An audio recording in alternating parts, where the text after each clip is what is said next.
Hello, everyone, and welcome to Completing Cast, episode 77. I am here with Brian once again for I think our 6th time in a row. I should have looked this up ahead of time, but I'm pretty sure. I want to say it was earlier than 2019. I'm gonna say 7th because I know we did it at least since COVID because I remember that was a thing where we were like, should we? And we did. Yeah. I want to say we did. I'm sorry, everyone, but we did. We had to. It was more important than anything. I might be able to verify real quick, actually. Like what year it started?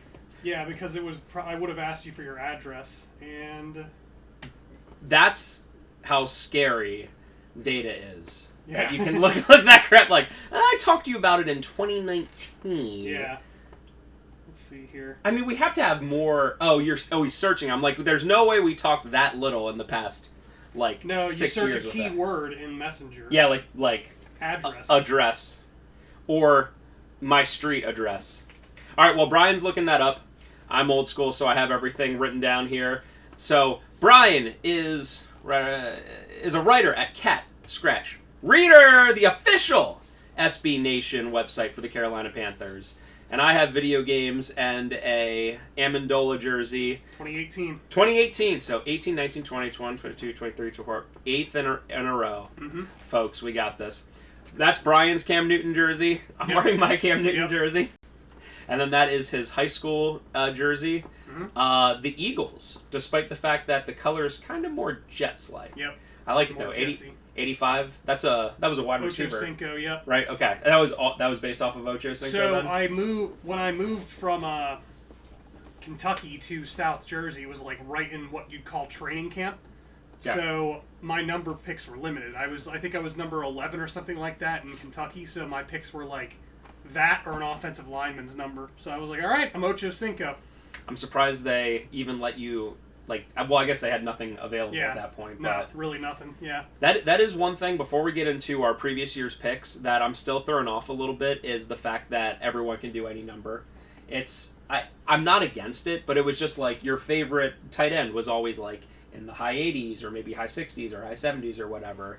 Although it was weird when like some like Ocho Cinco was 85, but then like Edelman's 11, and there's other ones that are like Amendola's 80. So I always found that interesting. It was like in the 10s or in the 80s. I think that was the most brilliant thing that Matt Rule ever did as the Panthers coach was when they did that, right before the first game of the season, they changed all their linebackers' numbers to single digits.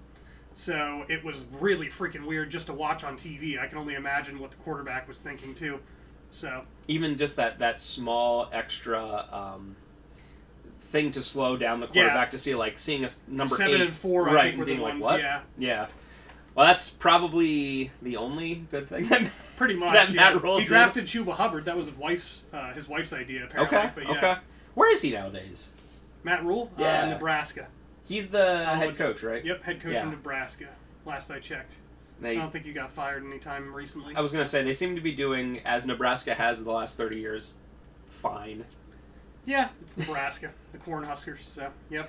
All right, so heading into, that's enough college for the entire time. I do not more watch college than I expected to discuss. I know, right? Yeah. I'll say this, too. College, move your hash marks in, and I'll watch you. Your hash marks are too far out. Sorry. Mm-hmm. It's hard to watch that way. So, last year, as we do every single year, we went and gave our predictions for what was going to happen in 2024. I listened to our previous podcast. It was wonderful, right? Mm-hmm. I mean, great show. It was a great show. And I wrote down all of our predictions, so I'm just going to go through those real quick and then declare the winner from last year. Do you want to start first, or do you want me to start first? You go ahead. I don't even remember what they were. All right, I have them both written down. Don't worry. Okay, so I picked in the AFC. I picked the Jets to win the East. The Bills did. I picked the Chiefs to win the West. They did. I picked the Bengals to win the North. The Ravens did. I picked the Colts to win the South. The Texans did. And the wild cards, I did get them all correct. Technically all correct. In terms of all the teams I picked to make the wild card did make the playoffs. Yep. I picked the Texans, who won the division, Chargers, and then the Bills, who won the division. So my AFC Championship game was Bengals at Ravens. It was Bills at Chiefs, again. And then I had the Bengals winning, which it was the Chiefs, again. So I I missed 3 of the 7 playoff teams, so I was 4 for 7, and my 3 misses were in divisions, so not great. Brian's, he picked the Bills to win the division. They did. He picked the Chiefs to win the division. They did. He picked the Ravens to win the division. They did. And he picked the Colts to win the division. They did not. The Texans did. Damn it, Anthony Richardson. Anyway. Literally. Yeah. Dude. And what was it, week 1, he had that just absolutely amazing 65-yard throw. It didn't even look like he tried. Yeah. And then the next week he comes out and is just awful. What was last year the one where he took himself out of the game? Yes, that was the one. Mm-hmm. Fun times. For his 3 wild cards, he had the Ravens, I wrote that down wrong. Who did you? Okay, you had it correct. I just wrote the wrong name wrong because I have the plus sign on there. You had someone making it. You had the Jets making the wild card too. Instead, it was the Chargers, and the Bengals making it. Instead, it was the Broncos. Although the Bengals were close. He missed 3 out of 7 playoff teams, but he only missed 1 division. He had his AFC Championship game was Dolphins at Ravens. Yeah, and obviously his Bills and Chiefs, and he had the Ravens winning, which, I mean, if the Ravens could do anything in the playoffs, that'd be something. Yeah. Heading over to the NFC, so far he's ahead by tiebreaker. In the NFC, I had the Eagles winning, and the reason I picked it is because of the whole you can't win 2 years in a row thing. The NFC West, I had the Niners winning, it was the Rams. The NFC North, I had the Lions winning. The NFC South, I had the Falcons winning, it was the Bucks, with 2 C's. The wild card one, I don't know why I do this every year, and things are about to change, Brian. I had the Cowboys being, what am I thinking? You just look back on it and you're like, what was I thinking? They always convince us. Instead, it was the Packers. I had the Seahawks, which that was real close. Yeah, they had. And instead, it was the Vikings, and then I did have the Packers, who did make it as a wild card. So I missed 4 of 7 playoff teams, and I missed 2 divisions. My NFC Championship game was 49ers at Lions. Instead, it was Commanders at Eagles. And I had the Lions winning. Instead, it was the Eagles. Mm-hmm. My Super Bowl was Bengals versus Lions, with the Lions winning. And instead, it was a stupid Super Bowl. That sucks. So there we go. And so I overall missed 7 of 14 playoff teams. So I got 50% on playoff teams. Playoffs are always dumb. Playoffs are really weird, especially with the fact that there's more wild cards and stuff. It makes it tougher. I was actually telling Ferris, because nowadays he's watching a lot more baseball, and nowadays where they have the 3 wild cards and everything, I told him that in the 50s and the 60s, it was literally, if you were in first place in the AL, you won, and you went straight to the World Series. There was no championship game, there was no divisional, there was no wild card, which is why a team like the Yankees would constantly be in the World Series, because they were the best regular season team. There was no playoff shenanigans, and they just sent them. So it's kind of interesting. And obviously, all sports seem to want to add more playoffs. Honestly, the 3rd wild card, I was a big component of it, but they don't seem to really do anything in the NFL. So I'm like, not that they're going to go back at any point, but I'm like, it's... When they added the 2nd wild card to baseball, I think that did a lot of cool stuff to it. But so far, we haven't seen like a 7 seed go in and come anywhere close to beating a 2 seed. At least that I remember. It's just, it's always like, oh, the Steelers got in as the 7th seed and they got shellacked. Or 2 years ago, it was the Dolphins got in and they got shellacked. I don't know. It just, the difference is astounding. Yeah. So to do Brian's NFC, he had the Eagles winning the East. He had the Niners winning the West, just like me. It was the Rams. He had the Lions winning the North. He had the Falcons winning the South. We had actually the same division winners. It was the Bucks. For the wild card, he had Packers. Yes. Cowboys. We were convinced. Yep, they were always convinced. Instead, it was the Vikings, and he did have the Commanders as the third wild card. Yep. So he missed 3 of 7 playoff teams. So he missed 6. Oh, and I'm sorry. He had the Lions at 49ers in the NFC Championship game. And the Super Bowl was Ravens versus Lions, with the Lions winning, which I think we can all agree that would have been a much better Super Bowl. Just so fun. So fun. Isn't that like every year we just sit here and we go, last year could have been fun.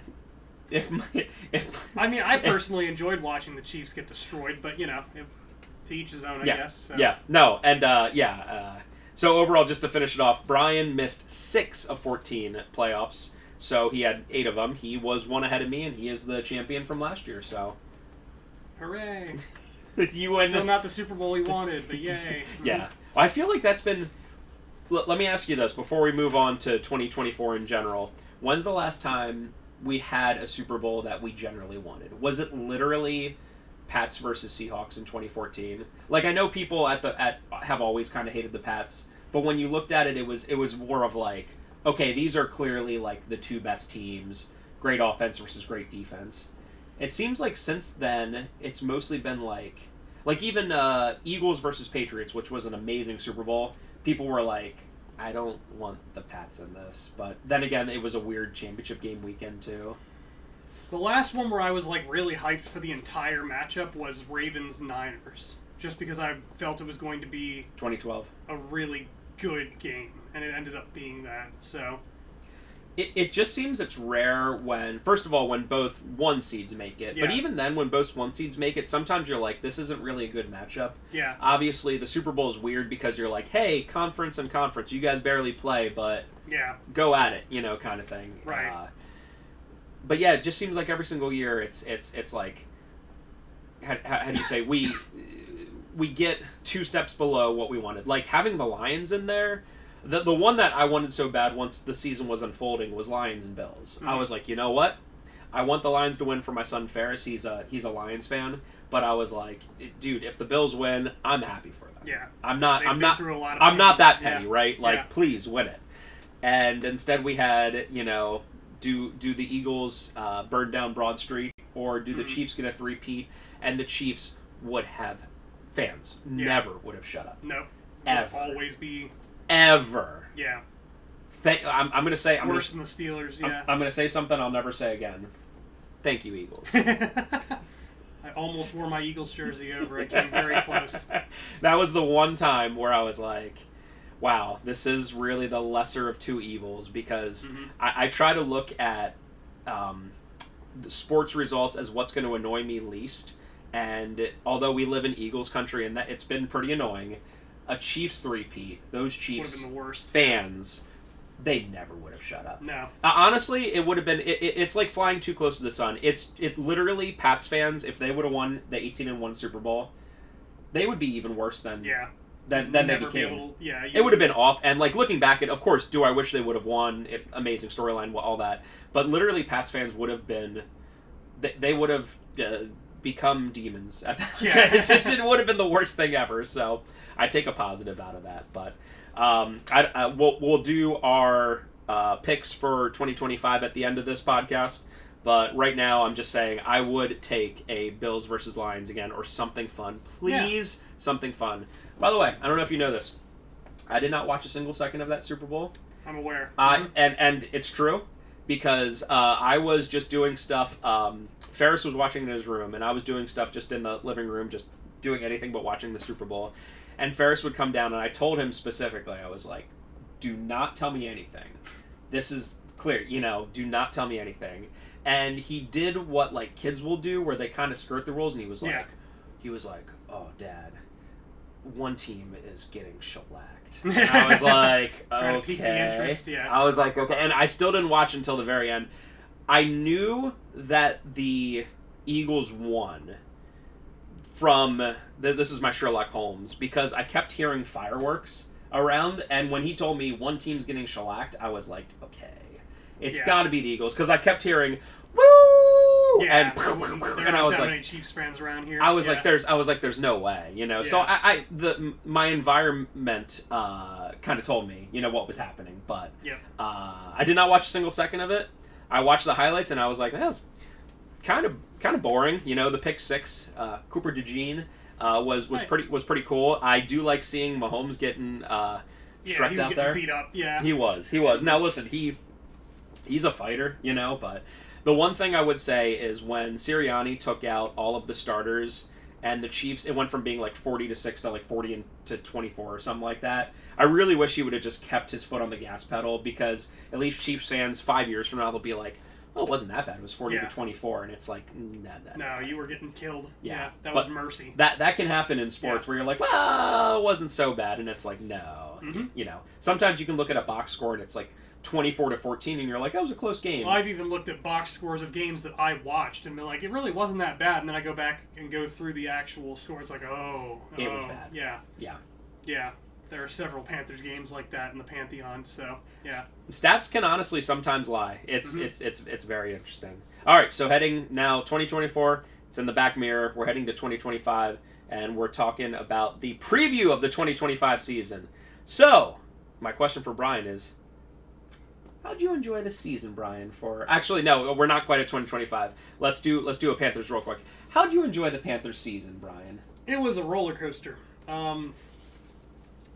They started the season off with Bryce Young getting himself benched after 2 games, so that was fun. Andy Dalton experiment. Then Andy Dalton came out and looked like he was going to win and comeback player of the year for 1 week, and then it was literally 1 week, wasn't it? Yeah, it was 1 week against the Raiders, who nobody realized how bad the Raiders were at that time. And then they were just kind of still sucking. Then Andy Dalton got in a minor car accident, like nothing too bad, but he hurt his finger, or I think it was his thumb. So they put Bryce Young back in, and he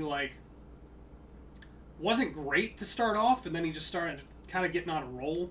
They beat the Giants in Germany. By the way, that was one of the worst experiences of my life, was getting up at like 8 in the morning to go over to my brother's place to watch the Germany game. 8 in the morning, Brian? It was on a Sunday. How'd you survive? And I got up. Actually, no, the game started at 8, so I would have gotten up at like 6:30. But it was a Sunday.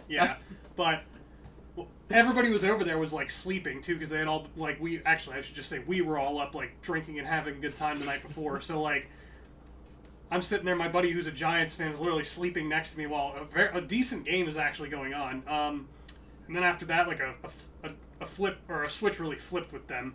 Then they played the Eagles, and I was watching it with Eagles fans, and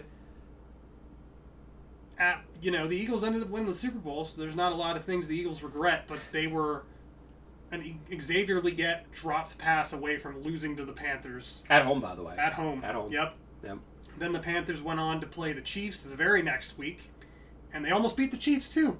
They were one Patrick Mahomes BS run getting out of pressure away from stopping them and winning that game too. Yep. So then they ended the year on the upswing. They still lost a couple games here and there, but then the cherry on top was the Falcons had the last game of the season. If the Falcons won, they had a really solid chance of making the playoffs. Like, I don't think it was 100% in stone that they would. I think there would have had to be a little bit of BS to happen, but the Panthers went into Atlanta Stadium and beat them in a shootout against Michael Penix, who was fantastic, by the way. It was a fantastic way to end the season. The Panthers won in overtime.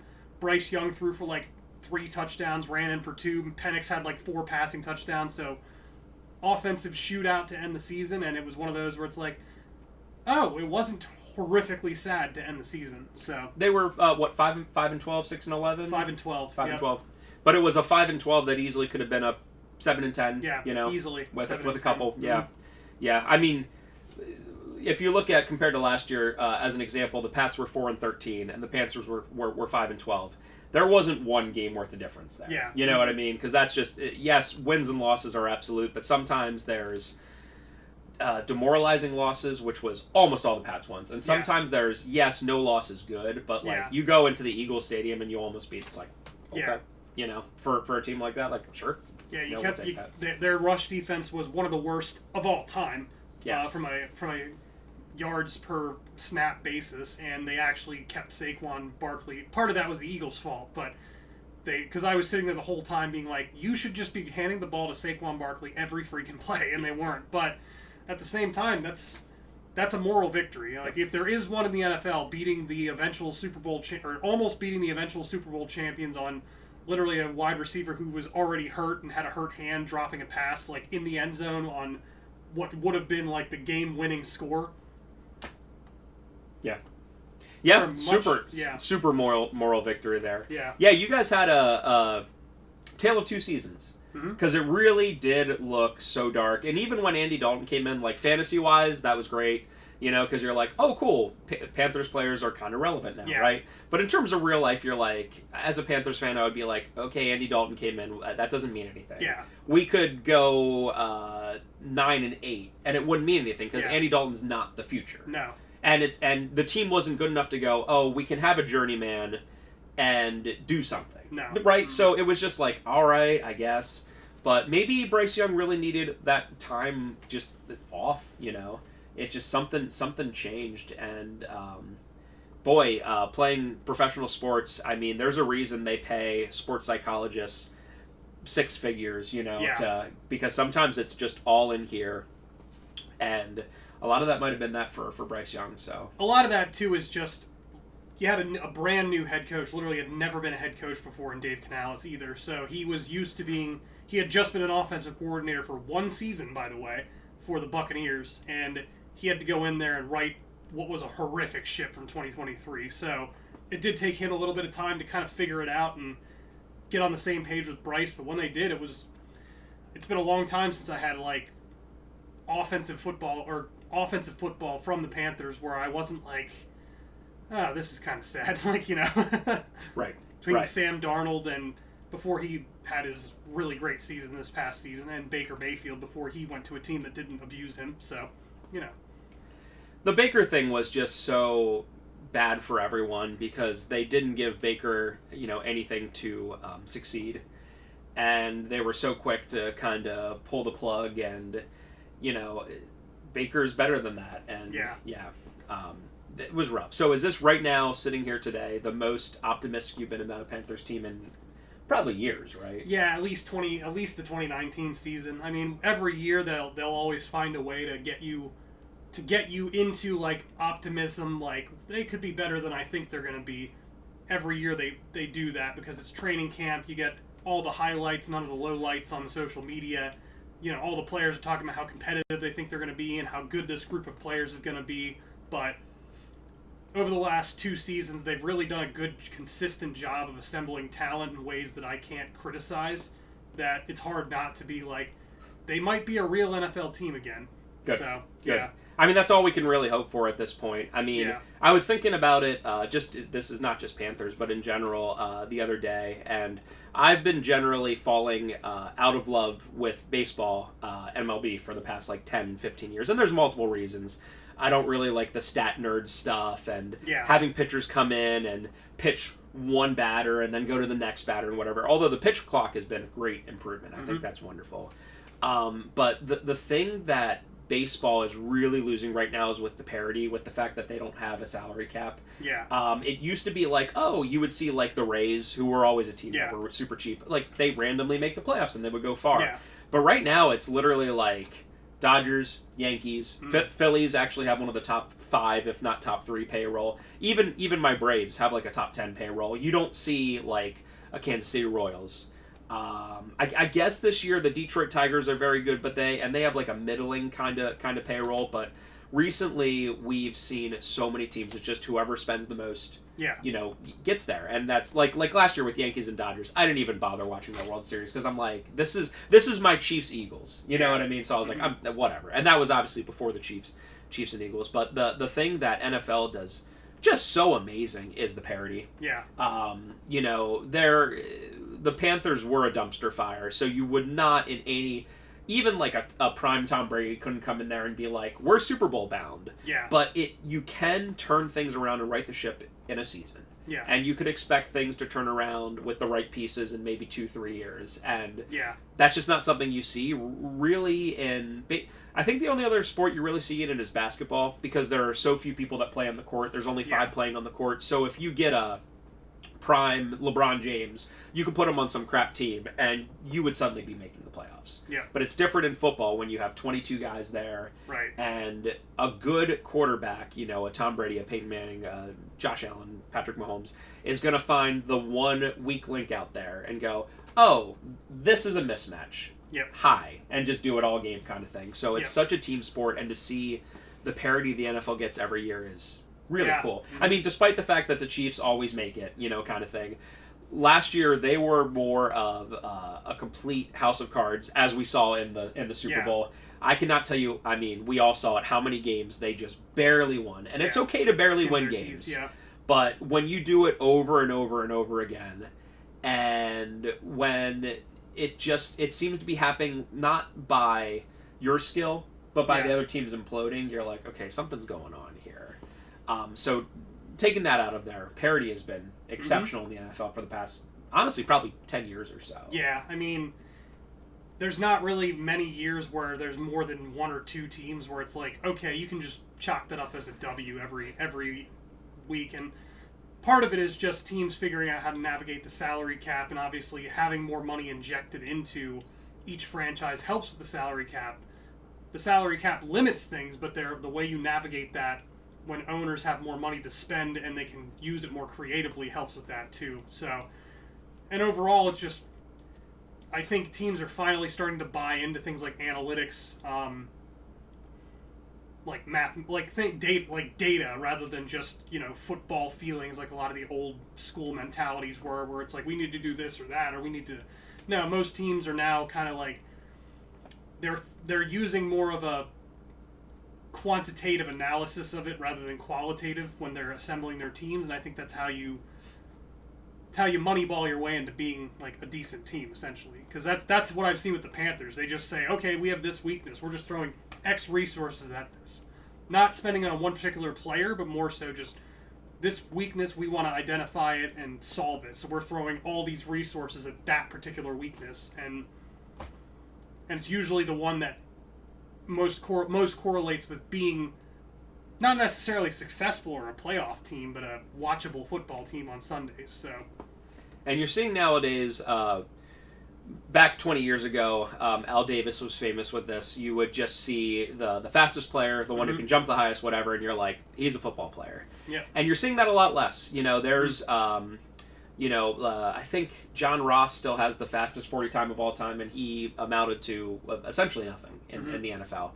And I think they're more seeing like who's an actual football player, who can, there's limits, of course, but like who can come in, join our team, make it better, fit this whole kind of thing. They're becoming really good at doing that. Yeah, and finding ways to develop those kind of athletes, where in the past 20 years ago they'd draft a guy like Ted Ginn with the 13th overall pick and just be like, okay, you're really fast, go be a number one wide receiver. And obviously it didn't work. Same thing with John Ross, where nowadays there's a lot less of them just drafting like that high-end talent, like high-end athletic talent, and just being like, okay, go be a quarterback now.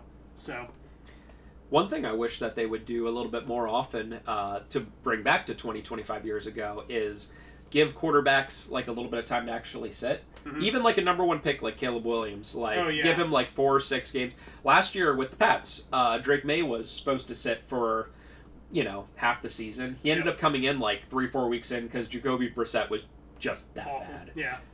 But, even Peyton Manning Peyton Manning started right away, but he was awful right away. Yeah, terrible. But even Tom Brady, he was a 6th round pick and whatever, but he sat for a while. Most players would sit for a little bit, quarterbacks. Yeah. Now they're just thrown to the wolves, and I feel like a lot of times, if they don't immediately hit, I was really worried about the Panthers just completely moving on from Bryce Young. Yeah. And just kind of throwing him. I mean, usually if you're the number one pick in the draft, you're usually going to a bad team. Mm-hmm. There are circumstances like Caleb Williams went to like a more of a mid team, like not a team that like deserved the first pick in the draft, obviously. Well, that was because it wasn't the first. Right, because it was moved over from that. But usually, if you're picked really early on, you're going to a bad team, and just expecting like, all right, bud, go, go do this, turn us around, come on, let's go. Yeah. There are very few people in NFL history that could do that. Right. So I wish I saw that a little bit more often. I feel like just speaking of Caleb Williams, I feel like a lot of people are like, this is his make or break year. I've seen that like multiple times, and I'm like, okay. I'm not a fan of that take either. It's his second year, and whether he ends up being amazing or bad, it's like they threw him immediately in with a pretty poor O-line last year. Granted, a litany of targets. But if you have a litany of targets and a really bad O-line, it's not going to lead to too much anyway, especially for a rookie quarterback. Right. So I do wish, and I understand that these general managers are looking at it like, if I don't win right now, I'm not going to keep my position and all too, that. Yeah. So they're like, and the head coaches as well. Hey, if I don't turn this around, I'm gone. But I feel like the owners a lot of times could go there and That's why I think someone like the Stupid Eagles with Jeffrey Lurie, the owner, he has a good relationship with Howie. And, he probably tells him, like, early on when they weren't so good, like, I believe in this. I believe in you. I know there's going to be some bad years. That's fine. Build us a good team. And just as a GM or head coach, like, hearing that and knowing that and truly believing that, because anyone can say anything, right, can be a wonderful thing. Yeah. It's a shame just because they almost have to react just to keep their fans from, like, burning everything down, but the most successful teams out there are the ones that have, like, head coaches and, like, GMs and all those positions that are filled with people who've been around for a long time in that particular situation where they're not rebuilding every 2 or 3 seasons. So, I mean, how often is a team like that successful? I mean, not very often. Right. I would have to really think about it like, oh, yeah, this team that constantly changes coaches and staff and everything. It's just... I cannot imagine how complicated it is to install like an NFL offense, and I've seen not the actual playbooks, but like mock playbooks, and me as a guy who studied math, sometimes I look at it and go, man, how do these players remember this stuff? Yeah. Just hearing a quarterback come in and say, here's a play call. Yeah. And it's like, and you're supposed to key in on those 2 or 3 words, that's what I'm doing kind of thing. That's kind of amazing. Yes. And having to come in and install that and then be like, a couple months later, hey, go win football games. Yeah. Very difficult. Very difficult. So, finishing really quickly with the 2024 stuff, do you have any biggest highlights or disappointments in general, not just Panthers, for the 2024 season? I can start if that helps out. Obviously, the Vikings. No one expected that. I think Kevin O'Connell, even if they come out, he's the head coach of the Vikings. Yep. Even if they come out and do poorly the next couple of years, I feel like you just have to keep that dude on. He's a quarterback whisperer. Yeah. I worry a little bit about Darnold not being with O'Connell, and obviously the amazing weapons he has. But wow, what a season! They had a little bit of Chiefs thing going on where they got lucky a couple times, but like they truly were a pretty good team. No, they were 100%. Commanders, big highlight. I'm really happy for the fans. There's just certain fan bases that when I just want their team to do good, and I'm really happy to see that. Jaden Daniels seems like a good dude in general. He seems like even if he went out, won MVP, won Super Bowl, I don't think he'd be one of those guys letting it go to his head, being all whatever, No, it just seems like a good dude. Seems like a good dude. And everything 28-3 regardless, and someone had to sit on that sword. Dan Quinn seems like everyone seems to love him. Like his players seem to absolutely love him, which is awesome. So I'm really happy to hear that. Then, do you have any off the top of your head? Players, coach. Low light for me is just the fact that the Lions and the Ravens both just choose to shoot themselves in the foot in the playoffs every time they get there to the big games. Now I do agree with that, except for the Lions were so decimated by injuries. They were, but it's the same. They also played really crappy in that Commanders game. Don't get me wrong, they did. They were decimated, but at the same time, their identity was running the football behind their 2 extremely good running backs, and then they went out there and had Jared Goff throwing the ball left and right. Makes no sense to me. And then it was the same thing with the Ravens, and the Ravens have been doing it for years now. They're just like, we built our identity around running the ball, using our quarterback who is really good at running and our good running game, and then building everything else around that. And they're like, you know what? We're going to not run the ball as much in the biggest game of the year. Do you think a little bit of that, not that I don't know if he calls his own plays or not, but do you think a little bit of that is Lamar just like kind of trying to play hero ball too much? No, I 100% put that on the coaches because Lamar, like... I don't know if he calls his own plays or not. No, he does not, but Lamar, they just, for whatever reason, they decide at that time to put the entire game on Lamar, which he's a good quarterback, but at the same time, it's a game where you can't lose, and you're playing against another team that also can't lose. So it's like, when you built your whole season around, let's hand the ball to Derrick Henry and just pound down their throats. It's like, oh, well, now we're going to have Lamar throwing the ball to end the game, like throwing the ball to drive it down the field. It's like, you put yourselves in this position. I just can't stand that. Like, and don't get me wrong, the Panthers have done it too. Last year, Dave Canales was all in there like, oh, we need to run the ball all the time. That's our identity, and then they would go away from it for no reason. Like it's not necessarily isolated to those two franchises. But man, like Lions and Ravens would have been so much further if they just stuck with what worked for them. It's just some of these head coaches like to get too cute in the playoffs, and I don't know why. And having not played D-line myself, although built like the smallest D-lineman in the world,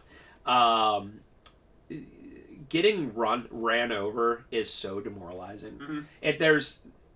There's one thing to give up like a 70-yard touchdown pass to like Jamison Williams or someone super fast and go, okay, right. Yeah. It's another thing. Another thing to give up a 13-play 75-yard drive where they are just smacking you in the nose over and over again. Mm-hmm. That has to be just the most demoralizing thing. It's just like, and this is, I'm sorry, my analogies are always like, I'm here and NFL's here, but when we play flag football and we give up, our field's 50 yards long, when we give up a 50-yard play, we're like, yep, he's fast.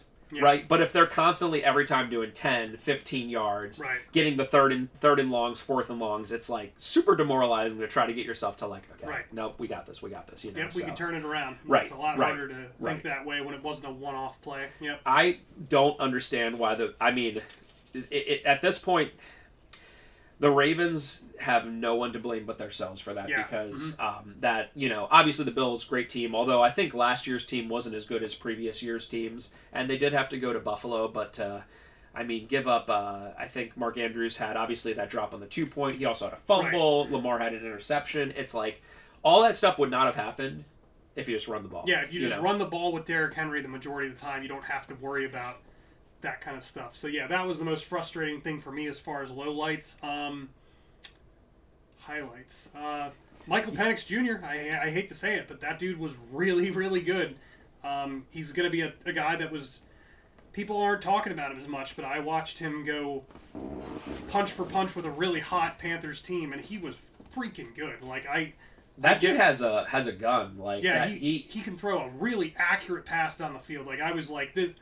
I was watching, he was just throwing it on a rope to these guys, and I was like, I am not looking forward to this dude progressing. Like, that's the one, like, last year's quarterback class was amazing to me as far as how many of them came out and showed, like, we can be real guys. Like, there's not many times where there's more than 2 or maybe 3 quarterbacks in a class that come out and you say that could be a franchise quarterback. So that was my... highlights, I guess. Highlights and lowlights. There's no more important position in sports than quarterback. It just is.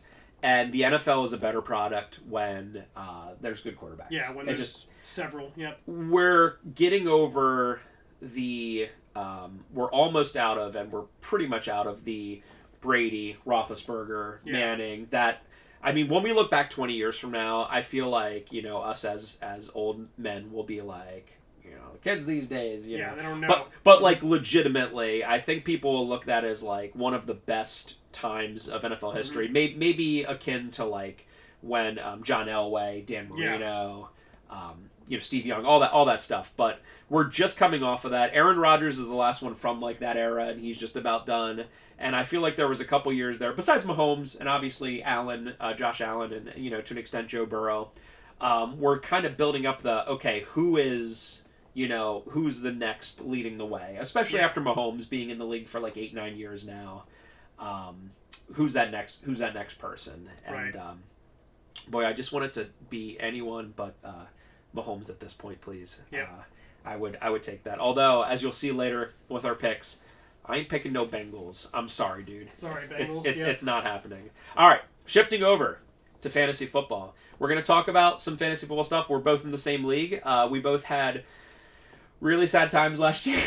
It was not a fun year. Yeah. So Brian went 5-9 with the third most points scored in the league. Mm-hmm. I went 4-10 with the... Oh, no, I'm sorry. Not the third most points scored in the league. You were like mid on that. The third most points against in the league. Mm-hmm. So you got really unlucky. I went 4-10 with the most points against, because of course I did. Because besides that one year where I won it, 2 years ago? Yeah. I'm just... That's the Eli Manning of the world of fantasy. I'm never going to come close to that again. I'm always going to just go up against the person that gets, 80 points one week and then 170 against me, and I score like 140, and I go, that's nice. That's nice. I like fantasy. I miss it so much, and then I download Sleeper, or I unlock Sleeper again, and I'm like, I'm not ready for that. I'm not ready to be hurt again. Here's an example to compare to how much we got screwed last year. Cody went 9-5 with, and I looked this up, this is 100%, he went 9-5 with 80 less points scored than me. So I scored 80 more points than him and went 4-10. Yeah. He scored 80 less and went 9-5. And yet people, whenever I bring it up in my leagues of like, hey, the final wild card should be most points scored that wouldn't normally get in there, they're always like hesitant, like, what? It's who you play. And it's like, okay, listen, this isn't the Panthers going against the Falcons and they have a chance to stop them. This is your players randomly do good. Yeah. Yes, the schedule is a thing. I get it. But, by the way, for anyone who does fantasy, that's a great way to do it. If you have, say, 6 people make it out of your league, have 5 be the first 5 in the standings, have the 6th be the most points scored of anyone not in the top 5. So it could even be number 12 as long as it is the most points scored. I feel like that is a really good equalizer. Yeah, that was a good rule. Yeah. Because we had a lot of people who got screwed by that kind of stuff. It was always me and Nate, and now that Nate's not in the league, it's just going over to me then. Oh, although you were... No, I was the one this year. Yeah, it's me and you now. Yeah. Hey, fantasy. Yep. Fantasy's great. All right, so biggest fantasy mistake from last year. My biggest fantasy mistake was taking Rachaad White. I kind of panicked on that pick because I was like, oh, I need a second running back, because I did pick Gibbs, which was my biggest positive. But taking Rachaad White, obviously, Bucky Irving came out there and just killed it. I could have done so much better with that pick, whether it was another wide receiver, whether it was I waited a while to get a quarterback. I ended up going with Sam Darnold for most of the year, which was fine. It was actually a good pick. But I could have gotten like a Justin Herbert. I could have gotten a pretty good wide receiver. And Rachaad White really quickly became their second guy. Like, not starter, second guy. Running back is not for long in this league. No. And it's absolutely ridiculous. While you look that up, I will also say I picked up Jordan Mason off of the waiver wire. I was like, okay. And that was before CMC was hurt. It was when I was like, I'll take his backup. And then CMC was hurt. And I traded him for Puka Nacua, which ended up being a good move late in the year. Like, the last 4-6 games, he was incredible. But he was out longer than he was supposed to be. He was supposed to be out 2-3 weeks, and he ended up being out 7-8 weeks. And I lost so many close games that if I would have had Jordan Mason there, I would have at least made the playoffs. Now, whether I would have done anything in the playoffs without Puka, who knows? Yeah, right. But that was just really bad timing on my part. And then my very last one for biggest fantasy mistake, I did go 4-10 after all. Was expecting DJ Moore to do anything. Not his fault. Yeah. I guess expecting Caleb Williams to do anything. It felt like Keenan Allen was their wide receiver 1 a lot, and I was like, you got this DJ Moore and you're not using him, kind of thing. But those were my biggest fantasy mistakes. How about you, Brian? My biggest mistake was hitching my wagon to the Colts. 2 of my top 5 picks were Michael Pittman and Anthony Richardson. That was horrific. I had Pittman in my other league, and man, because he, in 2023, he was a PPR god. Yeah. Even if he didn't score a touchdown, he would get 7, 8, 10 catches. And hey, if you have 8 catches, 90 yards, that's 17 points. That's great.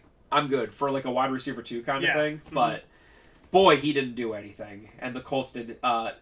Jonathan Taylor, did he end up being? Yeah, he ended up being. He was all right. Yeah. But nobody else on that team. Who's their the white wide receiver, the long threat? Pierce. Pierce. He was sometimes I felt like he was flexible, but then he was so boom or bust. He was like Gabe Davis. He was 25-0, 25-0. Yeah. So yeah, I did. I mean, well, you picked and I picked the Colts to win the division last year. So. Yeah, I really doubled down on it. I mean, my first 5 picks were Garrett Wilson, great pick. He had a slow start, but Saquon Barkley. With the first pick of the second round, great pick. That's amazing that now that is the first pick of the second round, but the fact that he went the whole way there, and now he's going to go first or second in literally every league. Yep. That's amazing. Then my next pick was Michael Pittman. I could have had DK Metcalf, Stephon Diggs. That would have been great. But Malik Neighbors, I probably should have. Dude, if you would have had Neighbors, you would have. I would have went. I was going rookie wide receiver heavy because I believed in that class too. So I ended up with. Then I took James Cook for my next pick. Then it was Anthony Richardson, Najee Harris, and then I just started rolling on the rookie wide receivers. I got Adunze, then I got Brian Thomas, who ended up being one of the best wide receivers in fantasy. Yeah. He's going to go pretty high this year. I should have instead of going Michael Pittman, who I knew was going to be more of a PPR play, I should have just went with somebody. But yeah, that was my biggest mistake and what probably caused me to lose so many games early in the season. I ended up making some trades to make my team a little better towards the end of the season, and my running backs were solid as they always are. But yeah, it was definitely the fact that I threw away 2 of my top 5 picks on guys who really were not fantasy relevant at all last year. So goes to show the fickleness of the pre-draft and the off-season fantasy stuff. So last year I did like a fair share of research, and I had this like whole sheet where I was like, pick this guy, don't pick this guy, and it really didn't do me anything. So I think this year I'm just gonna go in and be like, yeah, let's go. Right. There's anymore. That's my biggest thing I realized over this off-season because this is the first time I've been in a dynasty league where I really care about it, and I went and watched all this dynasty stuff. And nowadays, like 10 years ago, it might like a lot of stuff you could have watched online or read about might have been worth something. But now you can go on YouTube and see all these pages where they have a legit following. It's not some guy talking to 300 followers. It's like they get paid for their opinions from fans. And they are all saying different things about the different rookie running backs and stuff like that. They all have different opinions. Like, there's one guy who's telling me that I should be taking Tyrell McMillan with the 2nd overall pick. There's where everything in my gut's saying I should be taking, Omarion Hampton from the Chargers because Jim Harbaugh, running back, Chargers, why wouldn't you? And so, yeah, it's very hard now for me to really take anything with a grain of salt, like see one guy's take and listen to his whole 20-minute monologue on why this player is going to be the best, because everybody has different opinions and you can find them everywhere. I read a couple, in preparation for this, biggest overachievers and underachievers for this year thing, and Hampton was literally on one of its top overachievers, pick him early, he's going to be awesome, and one of the stay away from him, until later. And I was like, okay, like I get it, like it's fantasy and it's very random and whatever. Subjective, but yeah. There are very few. I mean, who went number 1 last year? CMC, right? And even that, that's why I never the way we do draft order in our league is the 12th player, which was it wasn't me, I was 11th. The 12th player gets to pick where they want to draft first. So if the 12th player says I want to draft first, he can. The reason that if I ever can, I always draft later on is I've just noticed that a lot of early top 3 picks tend to bust out. It's really hard. Your whole year. That's why I honestly think, at least fantasy-wise, I don't know about real-life football, but whoever's going to take Saquon number 2 in our league, because I know that Chase is going number 1 in our league. Mm-hmm. Literally, I know that. You can put that on the board right now. Chase is going number 1. I talked to the person. I'm absolutely certain about that. Whoever takes Barkley number 2 in this league, I mean, are they going to be good? Yeah. I mean, it's Saquon. But is he going to have 2,000 yards and X amount of touchdowns and everything? There's just no way. It never happens. Mm-hmm. You can look at it and go, well, with that O-line, whatever, but stuff happens in fantasy. We would have said the same thing last year. Well, CMC's a can't miss. Yeah. You know what I mean? I mean, look at that offense. Look at this kind of thing. And fantasy is just so random, so weird, that the only reason I read those takes and misses kind of thing was to be able to talk about it here. Right. But I'm doing no. The other thing that I'm telling you right now, and this isn't really giving anything away, I used to have a philosophy which was, if a player was a number 1 wide receiver on a team, even if the team wasn't good, he deserved to be drafted. As an example, Deontay Johnson with the Panthers last year. Yeah. My thought process, and I've talked to Brian about this before, is somebody's got to get the ball. Yeah. Here's the thing, as we found out with the Panthers early on in the season, actually, no. Nobody has to get the ball. In fact, they can just not give it to anyone. You would think, oh, maybe it's going to be spread out or go this one guy. Sometimes an offense just sucks butt. and nothing's gonna happen. So Yeah. I took Deontay. I've done that before with these some of the Pats teams that have not really great offenses. Where you're like, well, someone has to score. My finals making team was made of Adam Thielen on that horrific 2023 squad and DJ Moore on that also not so good Bears 2023 squad. So, I'm just saying that is not my thing anymore, because I'll look at it I'll look at it and I'll go, because you'll see the average draft position and you'll see some guy who's like 50 and that'll be like Deontay Johnson. I'm just using a random number 50. Yeah. And then the next person's like 80 and you're like, well, I mean, come on. I'd be stupid not to take him, right? And then it ends up being where it's... I mean, Deontay was a little bit of a different thing with his diva-ness and everything. Yeah. But even when he played, it wasn't worth starting him. It wasn't worth taking For that 2 bet. weeks, it was.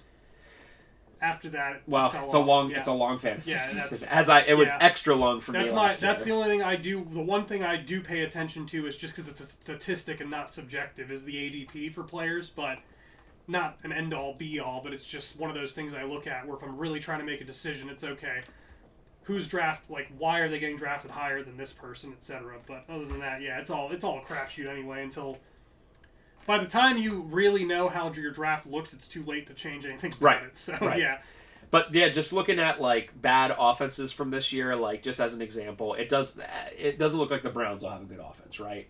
So who's their wide receiver one? Is it Jerry Jeudy still? Yeah, it's Jerry Jeudy. Right. So you would look at it, and me last year would be like, well, I mean, I'm not going to take him early, but if he's available later, I'd be like, well, someone's got to get the ball. And here's the thing: no one on the Browns have to get the ball. They could just have 3 incompletions and a punt over and over again. I don't know. David Njoku was one of the top tight ends in fantasy last year, and it was the same situation. I always tried to get the tight ends that have dump-off quarterbacks. Mm-hmm. That's why I looked at Hawkinson for... Because I was like, oh, Darnold loves to... And obviously he got hurt and everything. But I try to keep that in mind because I'm like, with a tight end, I don't care if they're a PPR god and they have 5, 6, 7 catches and no touchdowns. I'm like, whatever, dude. That's good enough for a tight end. But yeah, I'm not doing that this year. I'm not being like, someone's got to get it. He is the wide receiver one. No, thank you. Your biggest fantasy win from last year? Definitely getting Saquon with the second pick. Yeah, that's my second pick. And Cody even said he was like, I was doing part of the reason I picked because I selected to be the last pick of the first round, and it was because I knew that I was going to get a value pick somewhere at running back at that position. And in many mock drafts, I was getting both Taylor and Barkley. So I was like, if I get one of those there, if I get one of those guys there, I'll be happy. Because I figured I'd pick up a guy like Cook or whatever with the 3rd or 4th pick, and I'd have my running back room set and figure out wide receiver later. Screwed up with Michael Pittman, that's fine. But Saquon, first pick in the 2nd round, was a home run. He was the only reason I probably even made it to the playoffs, is because he was just firing off runs and keeping me in it all year. I picked right before you. This is our 2nd year in a row where I'm picking 11, you're picking 12. I like picking 11 because it's at the end, but I don't have to do the 2 picks in a row. I can kind of piggyback off of yours and be like, okay, Yeah. I picked Gibbs at 11, which ended up being my Great pick, my best. If I could go back and be like Gibbs or Barkley, they probably ended up pretty similar in terms of overall points. I think Gibbs ended up being top 5 or something like that.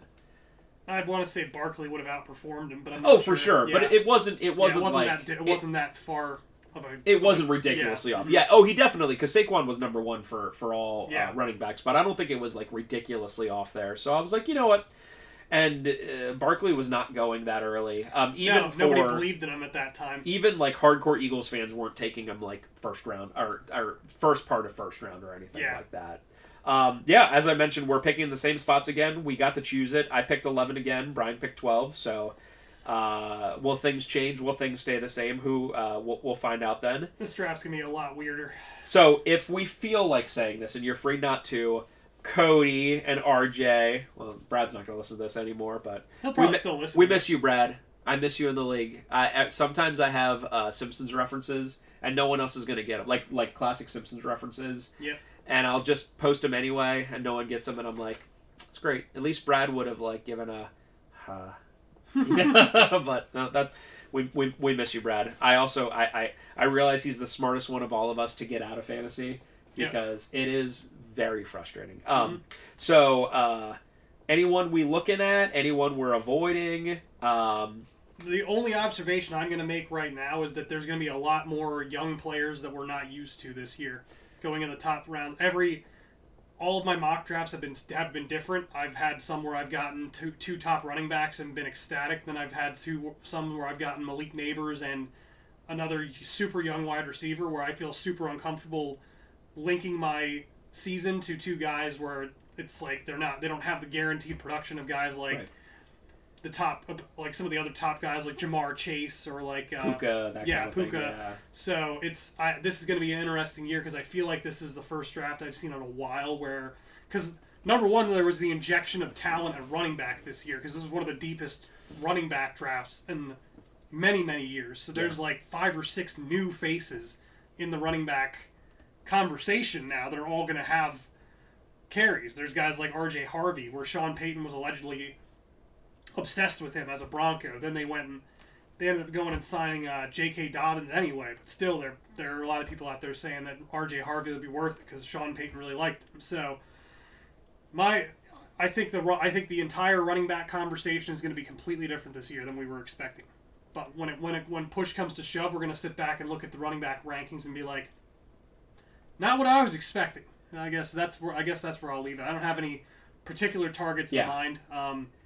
Just because I haven't figured out really my draft strategy myself. In my Dynasty League I have, but that's because 2nd overall pick, 6th overall pick, 7th overall pick, and then a high 2nd round pick. So I already know who I'm probably going to get with those first 3 picks. And, Omarion Hampton, probably Tyler Warren, and probably one of the remaining running backs, Caleb Johnson or R.J. Harvey. So, but in regular fantasy, I'm kind of just playing the value game is the way I'm looking at it right now. So, are you saying that it's maybe potentially a less top-heavy draft than it has been in years past? With running backs? Yeah, I think so. Because I will say every mock I've done, there's like running backs where I'm like, oh crap, they're still there. And it's granted, you're drafting against computers where the human element, especially in our league now, where there was that one year where running backs were hard to come by. Now everybody seems to prioritize running backs more, which is fine. It's a real strategy. That's what I've done for a long time. But 2 RBs for me. But I was seeing guys like Chuba Hubbard going in the 3rd and 4th round. I'm like, it's like a potential RB1 candidate for him to go that late. So yeah, I think that there's going to be a lot of talent spread out because there's so many really good wide receivers and running backs that there's not really going to be someone like I don't think it's going to behoove someone to triple down on one position. So that's fair. I have noticed. I only did 1 mock draft, and when I did it, I was like, "This is stupid," because because I just know a little bit of the human element of like we all have our favoritisms. Yeah. RJ with the Steelers, he's gonna take DK Metcalf, and he said yesterday he was like, "No, I'm not." I'm like, with the 10th overall pick, DK Metcalf, or maybe the one coming around the 16th overall pick or whatever it is. Yeah. I tended to look for the more of the high floor, potentially low ceiling kind of guys, the Michael Pittmans of the world, where I'm like, the worst he's gonna do is like 8-10 points, kind of thing. So we all have our different strategies on that, but I have noticed that there's a lot more solid wide receivers than there are, of course, running backs. Right. So don't be surprised if me and Brian go 11, 12, 13, 14. Pretty running back heavy, obviously, especially with the fact that there's, even someone like Gibbs. That's I took him because I thought he was one of the best players at 11 last year, but it is very frustrating as a fantasy person knowing how they utilize him in Montgomery, where like literally Gibbs will play I'm sure you guys know this. Gibbs will play a drive, then Montgomery will play a drive, then Gibbs will play a drive, then Montgomery will play a drive. It's not like, 3rd down, Gibbs comes in. Generally, the way they do it is the entire drive is one of the running backs. That's generally how they did it, at least as far as I saw. So that I looked at it like the absolute most he could be playing is 50-60% of snaps. Now he's dynamite and he's electric, but he's not a Saquon who's out there 90% of snaps kind of thing. And there's very few guys like that anymore that don't have some sort of a timeshare. And hey, it makes sense in terms of actual football because you keep your guys, safe over the course of the season and their career and everything. You're not running them into the ground 3 yards in a cloud of dust kind of thing over and over again, and they're done in 3-4 years in real life. But it is an interesting setup for running backs. There's also not as many pure handcuffs anymore, I've noticed. Like, there's not many situations where you know who the backup is if you draft so-and-so running back. There's so many now where, there's the guy who's listed as the RB2, but if the RB1 gets hurt, all of a sudden they'll shift another guy as their, early down power running back, and then that RB2 will still retain the same role, maybe with more snaps. That's another thing that throws a wrench into it this year, is that I don't know of many pure RB2s that are going to be handcuffs where, you can draft CMC and go get his backup. I forget what his name, Isaiah Garendo, I think is his name. Yeah. That's one of the only ones where I feel safe with it, but at the same time, it's Kyle Shanahan. You can't really feel safe with any of his backup running backs. So, yeah, that's one of the other wrenches that's thrown into it, is that there's going to be a lot of running backs that are drafted not as handcuffs, but just kind of as potential plays. So we'll see what happens. It's going to be interesting. So my very last fantasy thing, because I know we want to get to actual football as well. I hope you guys are enjoying this so far. I know, Brian. We're going. Oh no, I'm just making sure my house isn't burning. But yeah. This is we do this once a year, so I check my watch if I was looking at the actual time. Yeah. Who is a player that people overrate in fantasy constantly, or who's a player that people underrate in fantasy constantly? He has not played a snap of football yet, but Ashton Genty, I see going really, really, really high. Now that could be a great pick, but taking a rookie running back in the mid of the first round is definitely a boomer bust move. He could be everything that people planned on being, but if he's there at 11, which I doubt he will be. For me at 11, I would maybe consider, but that's the thing. He hasn't played a single snap of football, and I feel like he's being overrated because of that. If he's there at 12, I'd take him without a second thought. Right? It's because it's a perfect situation for a running back like that, because the Raiders don't have a really good quarterback. They've been building up to be not a complete terrible team. So it's a good situation for him, and he's one of those. He is definitely, based on what I saw of him in college and the scouting reports, he's about as surefire as a pick at running back as you can get, short of him getting injured. So if he gets injured and you picked him at 6 or 7, well, sorry, buddy, that's your luck, but that's how it is with everybody. So I disagree, but I get where you're coming from. I don't know. I just worry about someone who hasn't played before that way. You know what I mean? No, I mean, I get it. You're hitching your whole season to a guy with no history in the NFL. So right. I get the reservations there. I'm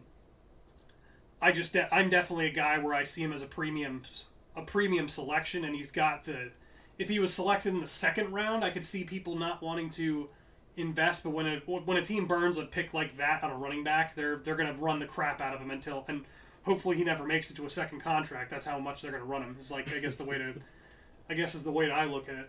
Yeah. Overrated. I mean, the obvious one is the fact that he's drafted at all is Kyle Pitts. Yeah. It's a meme with us, but literally it's become such a meme in general reality that I'll see Sleeper on Facebook post stuff that's who's taking Kyle Pitts this year, and literally everyone in the comments will be unfortunately I'm going to you know what I mean, it's just gonna happen. You always get fooled. I guess I forgot Geno Smith is a Raider now, but that'll still help with Genty because he's gonna catch passes from him. But probably I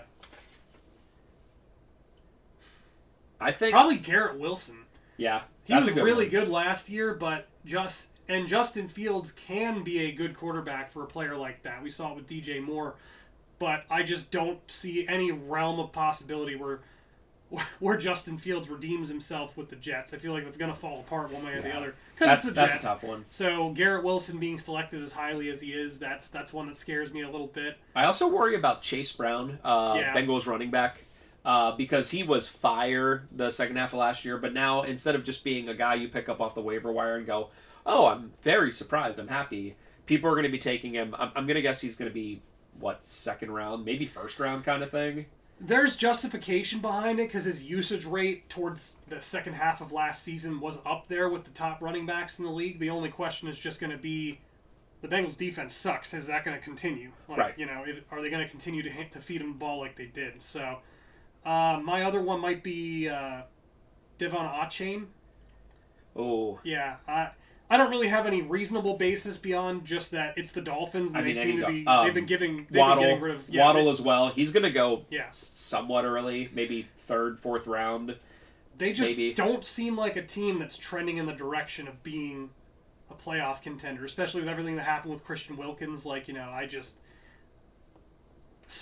I like Achane a lot. I do, but he's going as like one of the top 4 running backs in fantasy, and it's like, is he really? Wow. Pretty sure he is. I know he's usually gone by the time I'm picking the first round in most of the mock drafts. So see, I wouldn't even. I don't know if I would consider him. Make sure I'm not making that up, by the way. But I don't know if I would even consider him. While you're looking that up, I'm going to go into underrated players. Okay. This does not necessarily mean that I'm going to pick them, but just players that I don't hear people talking about. Jamison Williams, wide receiver on the Lions. I see Amon-Ra goes generally end of the first round, maybe beginning of the second round, and he's a PPR god. Okay, he usually goes right around where I pick, maybe a few picks later. Okay. So still. But anyway, yeah. But Jamison Williams, true home run threat. The only thing to worry about taking any Lions players is there are so many mouths to feed. Mm-hmm. Amazing offense, but so many mouths to feed. But man, is he a home run threat. It is, and again, he goes... I saw that Amon-Ra generally goes end of the first, beginning of the second, and Jamison goes around round 6 on average this year. So round 6. That's a good value for him. I mean, the only question is just going to be what their offense looks like without Ben Johnson anymore. Right. But still worth it in the 6th round, I think. Right. Well, with someone like that, I mean, you don't need an offensive guru to say, please run fast, please go route, kind of thing. If anyone's seen an NFL game in person or seen like any of these high level athletes like on the field, like if you're like way up in the nosebleed session's different, but seeing how fast they are and how just they're like a different species than us, right? Yeah. Like it's amazing. Here's the thing about Jamison Williams. He makes other players that are a different species from us look like a different species from him. Yeah. It's really rare. I'm going to pronounce his name wrong. Achane, the Devon Achane, yeah. Achane. I don't know. The first year before he got hurt, when he was a rookie, he looked like that to other players. And someone's special when NFL cornerbacks, who are like the top of the top, just go... Yeah. And just go, okay. Yeah. Like, that's crazy. And that dude, I hope he keeps his head on straight and everything, because I really do want the Lions to win the freaking Super Bowl. Yeah. And he would be a key to that. But I have seen him being pretty underrated overall. And then the very last thing fantasy-wise, we did change to 1 quarterback, 2 wide receiver, 2 running back, 1 tight end, and now 2 flex. Mm-hmm. We used to have 1 flex. So just in general, the waiver wire is going to be even more hardcore. Mm-hmm. We are keeping the same amount of bench spots, so we didn't lose a bench spot to add that. I'm okay with that because the other league I'm in is 3 wide receiver, 2 running back, and because there are just generally more wide receivers out there than running backs, it makes sense. Yeah. I actually brought up over the span of the years, almost every year I bring up hey, can we actually go down to 1 running back, 1 starter, and Brian always disagrees there, but 1 running back and change it to flex. Nope. So my vote would have been that extra flex that we added would have been running back 2 flex. Just because they're just so hard to come by. It's part of the game. I get it, but then you can hit your wagon. You can trade. You can make trades. I always do. So I get it.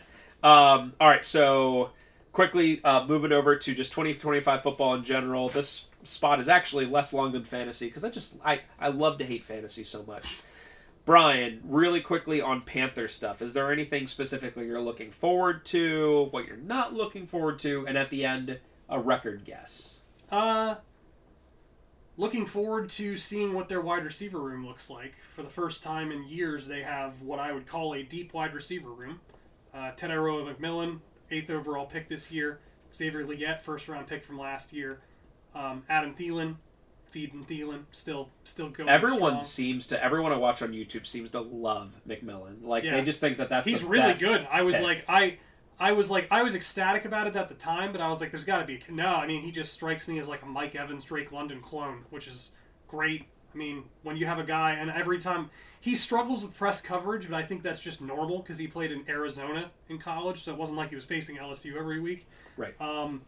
So, but other than that, I mean, the guy has a crazy catch radius and really already good at finding like holes in zones and getting himself open. So it's not even as much like an athletics thing. So yeah, I love the guy. But yeah, then you pair him with a guy like Thielen. Jalen Coker was their undrafted free agent gem from last year who actually outperformed Xavier Legette throughout the season. They drafted Jimmy Horn Jr., which was he was the not Justin Hunter or Travis Hunter target by Shedeur Sanders in college last year. Really fast, explosive, somebody they didn't really have. And then Hunter Renfrow came back, and I was like, when I actually wrote the article about Hunter Renfrow coming back, and my expectation was, just a veteran trying to come back, make a few bucks. Like maybe he'll make the roster as like camp body veteran, or like he's a camp body, or maybe he'll make the roster as a practice squad guy because you can sign veterans to practice squad. And he has looked every bit like the guy from 2 years ago. Has he not played for 2 years? Yeah, he had ulcerative colitis. Oh, okay. And so he lost like 25 pounds back in 2023, but last year he didn't play at all. And so I didn't know that was why he didn't play. Like I just knew he hadn't played for a year, so I just assumed he had fallen off. But watching his highlights in training camp and practice, I'm like, he looks like the guy who caught for like 1,300 yards for the Raiders the 1 year. So kind of amazing considering 2 years ago the Panthers had no one to throw to, where all of a sudden now it's like they will probably have to cut a really good player unless they intend to retain, 6-7 wide receivers. So yeah, so that's something I'm looking out for. Hopefully their defense is better, and hopefully they'll be contending for the NFC South, because that's always up in the air, at least until someone really comes in and takes over. What's the name of their great defensive tackle that got hurt early on? Brown. Derek Brown. Yeah, he got hurt in week 1, and they proceeded to have one of the worst defenses of all time. I was going to say, when you said earlier that they had one of the worst rushing defenses, I was like, didn't Derek Brown get hurt like immediately? One of the worst rushing players. defenses of all time, one of the worst pass rushing defenses last year, one of the worst defenses as far as stopping teams on third down, like across the board, metric-wise, they were just awful. So they poured resources in. They spent a bunch of money on a safety. They spent a bunch of money on 2 defensive tackles, one of which was Turk Wharton from the Chiefs, multiple-time Super Bowl champion. They spent 2 high second and third round picks on edge rushers, which this was a year just like running back where edge rusher was really deep. So there were good players to be had in the second and third rounds. So it was one of those like, the offseason works. Last year they spent a lot of resources on the offensive line because they knew it was the worst part of their team, so they did the same thing with the defense. So if it all works out, they could be a fun team to watch this year. I guess we'll see. Now, with all the improvements they made, especially on the offensive side of the ball, if Bryce Young comes out in general and just kind of craps the bed, is that no? Well, they're screwed, obviously. Yeah. But is that it for Bryce? For Bryce, probably. At the very least, like this is show us what you got. Now you have a team. You've had 3 years. It's not that they'll cut bait with him entirely, but this is the year where he gets the buy-in from the team. Like, I know Dave Canales loves him, and all the team loves him. But if he were to come out and like regress, like he needs to at least play at the level he was playing towards the end last year. Right. Otherwise, next year they're bringing in competition. Absolutely, yeah. Whether it's a veteran, whether it's in the draft, like they're bringing in competition if he's not taking that step forward that he should, based on having multiple new wide receivers and offensive line together for the second year in a row with the same starters. Like, all they did, they could have added more on defense, but they spent draft picks and free agent capital, not a lot of it, but free agent capital on weapons around him. So, well, I mentioned earlier about how, I like quarterback sitting and such. Yeah. But there's a certain, there's a give and take. You don't give a player 5 years to be like, all right, bud, figure it out. And it seems like this is the year for Bryce to be like, it is. Okay, yes, the first year was garbage. Second year, you got better. Now we put a pretty good team here. You gotta put up or shut up now, kind of thing. Not to say they would literally cut him, but it's not. If he has a pretty good year, then potentially they will sign him to a new contract because it would be his 4th year, and they could sign him early. Yeah, they could sign him to a new deal as early as the end of the season. Even if it's a Saints type deal where he's has a great year and they only go 7-10, it's like that's still a success as long as he's not the reason why they suck. So yeah. Right. Speaking of record prediction for the Panthers. I'm going with 8 wins. Okay, so a little under 500 then. Yeah, I think that 3 wins over what they did last year is solid. It's hard for me to go into the 10-win territory just because I haven't seen what their defense actually looks like. As much as I say they poured a bunch of resources into it, you're also putting a bunch of defensive linemen together who have never played together, 2 rookie pass rushers who both could have been. One definitely could have been a first-round pick. The other one, there was an argument to be made he should have been picked in the second round. And then they have a secondary that the biggest weakness they have is they went and got one good safety, but all their safeties have the same skill set where they play the run really well, and they don't really have a true like Earl Thomas back there, like a free safety. Okay. So it's hard for me to give them 10 wins until I see the defense. I see the vision of the defense actually working. Where it's like, we have all these defensive linemen we went and paid a bunch of money to, like, work together and make running the ball against them difficult. Like if they become like one of the better running defenses overnight, then yeah, I could see 10 wins. But what is their absolute floor and ceiling? Floor is probably 6 wins. 6 wins, maybe. Yeah, I'll go with 6. I feel like they can't do much worse than that. Ceiling's definitely 11-12. So like it's 11 would just make you ecstatic too. I would be happy, yeah. Even if somehow they got screwed out of the playoffs, just the fact that they won 11 games, I'd be like, you know what? That's great for the future. We are not sad anymore. So absolute floor, 10-11 wins, maybe making the wild card round, not getting shellacked, but making it and at least getting there. Yeah, 10-11 ceiling, floor definitely is like 6 wins, 5-6. If they win 5 games again, then that's where I see problems arising for the next season. Yeah. So, yeah.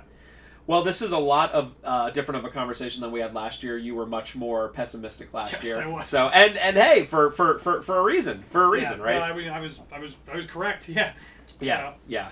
I mean, I feel like not that they would have been, a great team or anything like that, but boy, losing Derek Brown really just that screwed them. Yeah, that was the one that was the one straw they could not have break. Yeah. And every team, no matter how good you are, is going to have, There's always that one player, but for them it was even worse. So yeah. Oh man. Well, I'm hoping for good things from. I did not pick them to make the playoffs, which probably you won't either. But I'm hoping for good things from them. The Panthers are a fan base I want to see be happy.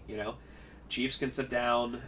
Even to an extent, something like the Bills. They had their chance. They've been there. Whatever. Blowing it, yeah. Let's see other teams move up there. All right, so other general 2025 stuff. This is just stuff we're excited or not excited for.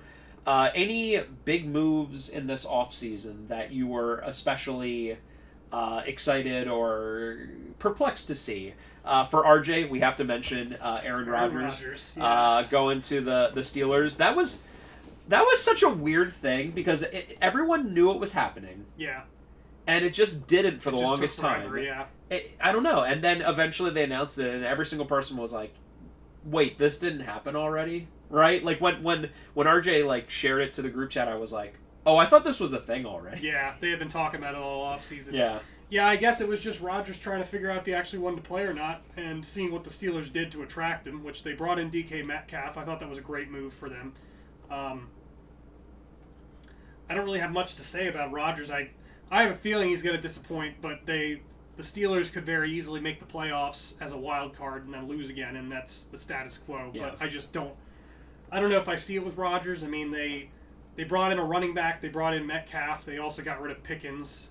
Their offensive line wasn't particularly good last year, though they did add some players there. So they're going to have to. Their defense is going to have to hold up for sure, and maybe they'll see Rodgers shift back 2 or 3 years, and all of a sudden he's really good again. But the Jets did everything they could to surround that guy with the talent he needed to sucdeed. And they did not. I mean, I picked them to win the AFC East last year for a reason because it looked promising. Yeah. I like Geno in Las Vegas. Yep. I think at the very least it's exciting again. Yes.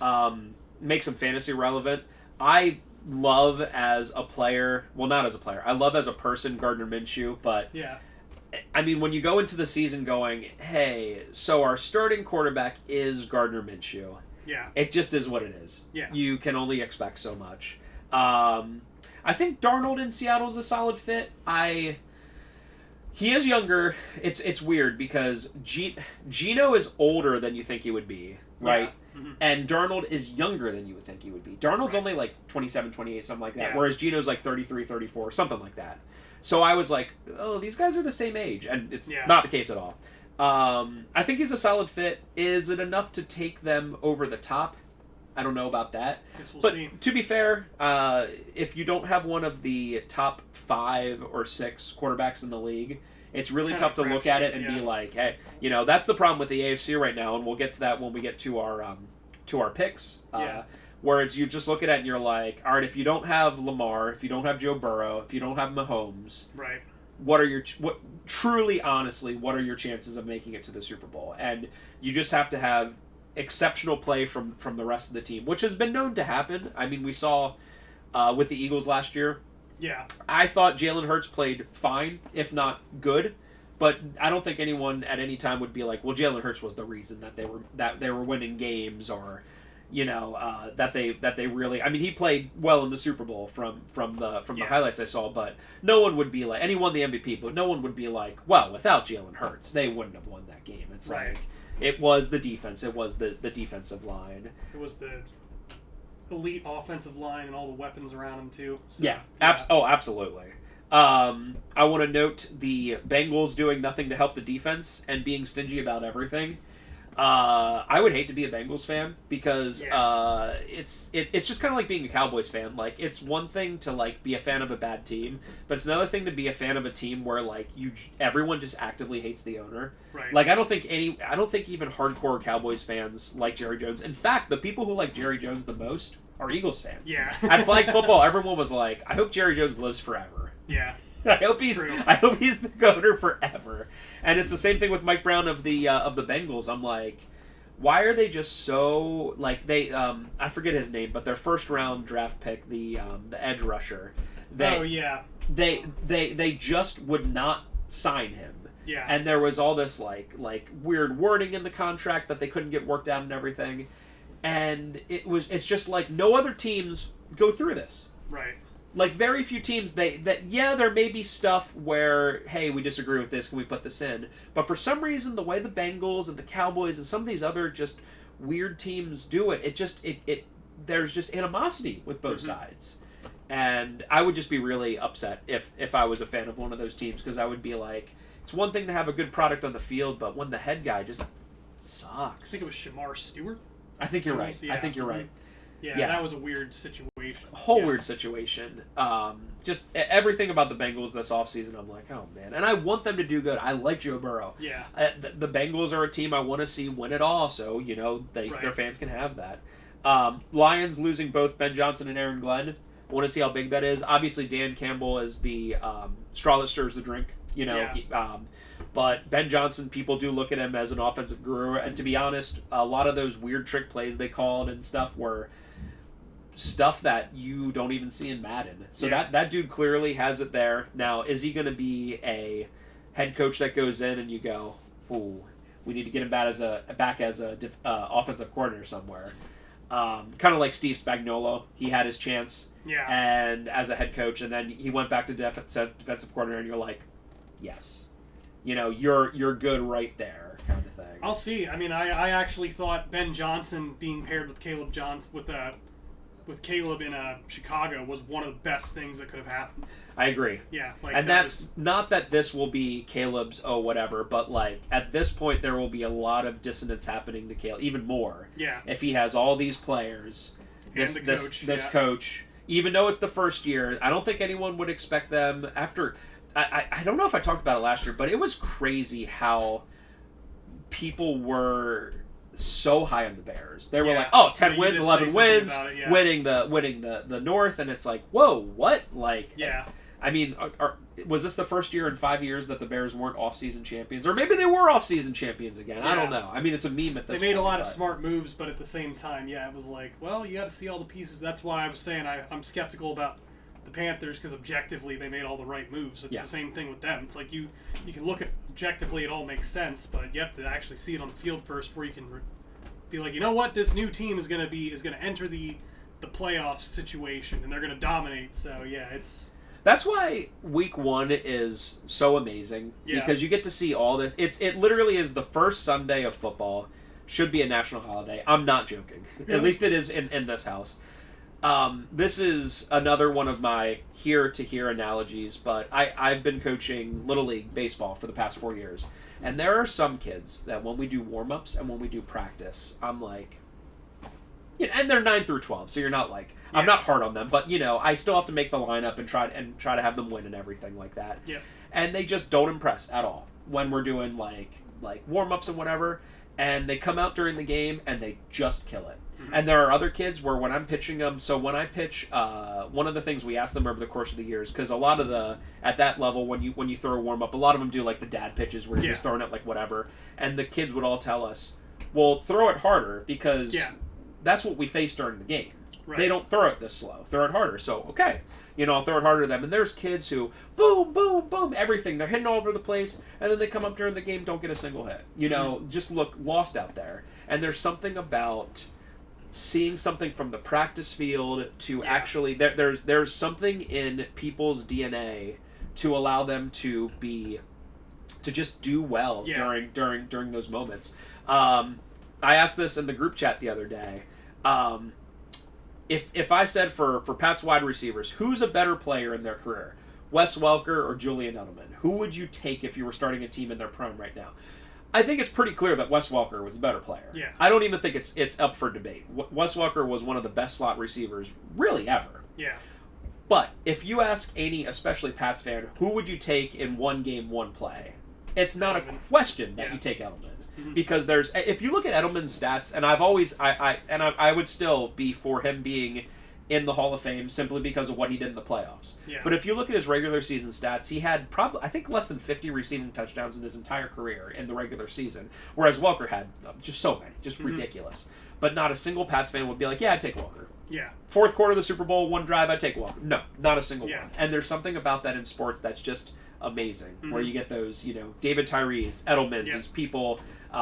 Chris Matthews, the Seahawks wide receiver who went off and then never did anything. It's just that's why sports is that's by the way. This is tertiary sports related, and we're almost done, folks. I promise. You still good, Brian? Yeah, good. Okay. One thing I miss in society in general, and I'll see if Brian agrees with this. I miss having water cooler moments. Mm-hmm. With everything being not on cable and in streaming services, and a lot of times stuff is just kind of dumped all at once, like these seasons and everything. Everyone seems to be doing their own thing in their own pods. So if I was like, hey, Brian, are you watching blah show? Yeah. There's a decent chance he would be like, oh, no, I haven't heard of it. Yeah. Right? Or did you see blah movie or that it's came on my out? list and I'm going to watch it right. when I have time to binge the whole thing. There's not... Did you watch Breaking Bad when it was first on? Yeah, not when it first came out, but I started about halfway through. Okay. Yeah. There's not anything like Breaking Bad or Lost or whatever, where or Game of Thrones before it ended, where everyone saw it the day it came out, and the next day you're like, dude, did you see Breaking Bad? Right. I was in high school when Breaking Bad was kind of at its zenith, and every day, I think it was on Monday nights, so Tuesday we would be in lunch and it would be like, dude, did you see Breaking Bad? And there's not quite anything like that anymore for TV, really even for movies, but there is one thing that's still like that. Sports. Yeah. Because sports is still the one thing that you can't be like, for the most part, that you don't go, oh, I'll watch it later. Yeah. Right? Sports is, you gotta watch it. It's always a different experience watching it delayed. Right. And it's really hard to, as I saw with the Super Bowl, hard to not watch it and then not have something spoiled. Yeah. Even like some random MLB game. You're just gonna scroll and see, oh, Braves won. Dang it, I wanted to see that, right? Kind of thing. Right. And sports is the one special thing that still brings us together to be like, did you see X happen? Right. Yes, I did see Sunday Night Football because I'm a warm-blooded American, kind of thing. Right. And that's the one thing that still can bring us together in those sets. I agree with that. So, are there any general draft stuff that you're excited for besides the Panthers? As an example, do you think Travis Hunter is going to play both ways? He was listed as a starting wide receiver and the cornerback 4 on their depth chart, which for an unofficial depth chart to come out and have him already listed as that means he's definitely going to play some corner. Would that be a nickel corner? No, that would typically be a backup to one of the top 2 outside, but the depth charts are so dumb because beyond like who the actual starter is, and even then, like some of these positions, it really doesn't matter. But the fact that they already listed them that high on the unofficial depth chart, because a lot of times what happens is you have a rookie and they end up just getting slid to 6th or 7th on the depth chart at a position like that just because they're rookies. So right. The fact that they already have him listed at 4 means I think that there is a realistic chance he's going to play not a starter at corner, but a realistic, like maybe like those 3rd and 10s, or like when it's later on in the game and they're throwing the ball a lot. Like I could see him actually being out there. I just think that's really cool, and it reminds me of just old school football when they would play both ways. Obviously, that's not happening, for the most part. Yeah. But I just think that's really cool. That reminds me of. Do you remember when Jimmy Graham was getting a contract, and they had this big argument of whether he was a tight end or wide receiver, right? Because wide receivers get paid this and tight ends get paid this, so was he playing? That'll be really interesting in 3-4 years, assuming he plays both ways and he plays well. It's like, what do you pay him as? It's almost like Shohei Ohtani. Yeah. What do you pay him as? Well, first of all, you pay him $1 billion freaking dollars, right? Right. But do you pay him as an elite hitter or an elite pitcher? Do you play him as a mixture of both? Which obviously that's what they went with. Right. So could Travis Hunter, the fact that he would potentially play both ways, would it affect a contract? Would it set a new precedent? I always find it interesting, although it makes sense in terms of like health-wise, that a lot of special teamers, people that play on the special teams aren't usually like big-name players. Yeah. Obviously, you don't want your big player getting hurt on the kickoff return and whatever, but it kind of reminds me of that. Like sometimes, obviously, offensive linemen, they play on kickoffs or on extra points and stuff like that because, you only have so many big bodies to go around. But it's really interesting to see him play more snaps that way. And if I was their coach, I'd be like, sure, let's give it a try. If it doesn't work, it doesn't work. Whatever. The Jags, they're a team where you'd be excited, but no one, if they come out and go 500, no one's going to go, tear it down, kind of thing. So, 2 more. What young quarterback do you think will take the next big step? And which will regress? I'd say young quarterback being anyone within the last 5 years or so. I am worried about C.J. Stroud. I said this last year. Yeah. I did not pick them to win the division, and they kind of only won the division because the division by just default, sucked. Yeah, it was like the Pats for years, where they would sometimes just win the division by default. I'm just generally worried that he did take a step back in Season 2 and how he'll do Season 3. I'm also worried that people are hyping up Jaden Daniels too much. I know he was amazing and took up to the NFC Championship game and everything, but NFL is not for long, both in terms of players and our memories. There are so many times where players come out and are like amazing the first year or 2 years and then just kind of like fall off a cliff. I'm not saying Jaden Daniels is going to do that, but if people come out and expect, well, every year they're going to be in the playoffs, every year they're going to potentially go to the championship game, I worry that people are hyping him up too much for that. I think Drake May is going to continue on a upward trajectory. He seems like a ball player. Yeah, I was surprised at how good he was last year for the Patriots, but now he's going to be in a situation where they're going to have a really strong running game around him. Yep. Like, they committed to that. Yep. Vrabel definitely committed to that between between Ramondre Stevenson and Trevion Henderson, I think is the guy. I believe so, yeah. Yeah. That always helps a rookie he's not even a rookie, but like a young quarterback. I think that system as a whole is just trending upward.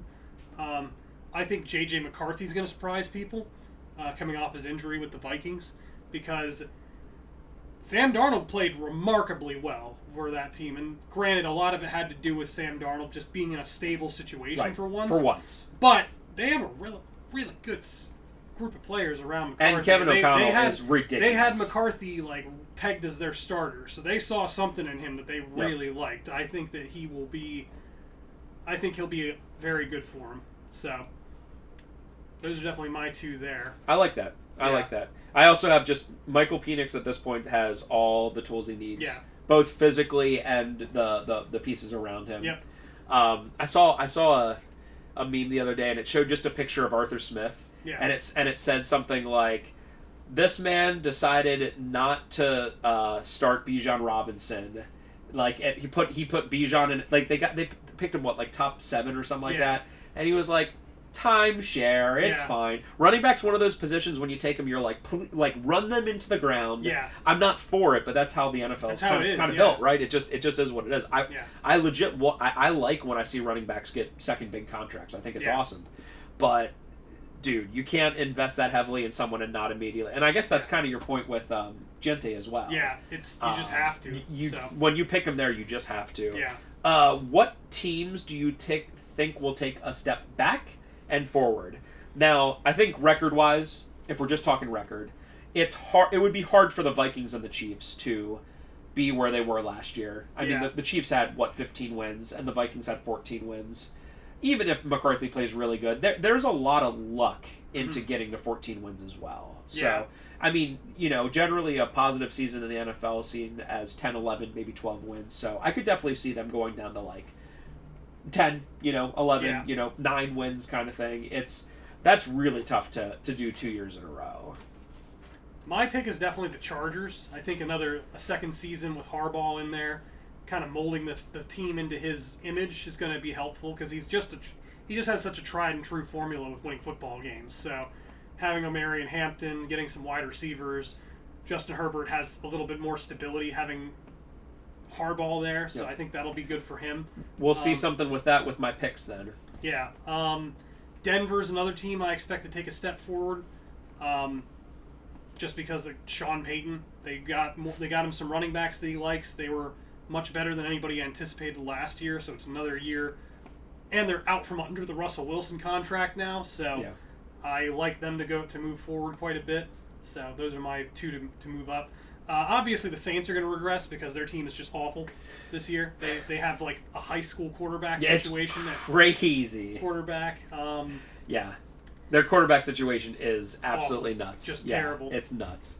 I have, in terms of teams doing better, and some of these are like you almost have to do better. Yeah. The Pats, who had 4 wins last year, it's hard to do worse than that, right? Yeah. The Raiders, again, 4 wins, hard to do worse, but I could see them being like around 500, which at this point Raiders fans would be like super excited for. Mm-hmm. And then the Bears, who, despite supposed to go 12-5, went 5-12. Yeah. I could see them being around 500, if not a little above. Although the bad thing for them is the NFC North is so good. Yeah. So that's troublesome when you play 6 games right. there. Brian, this is a fun fact when I was looking at stuff. Did you know that the Rams, and this is not me trolling, this is just an actual fact. Did you know that the Rams went 10-7, won the division, and overall had a negative 19-point differential on the season? Because that is true. Wow, that's insane. Yeah. They went 10-7, and the games they won were close.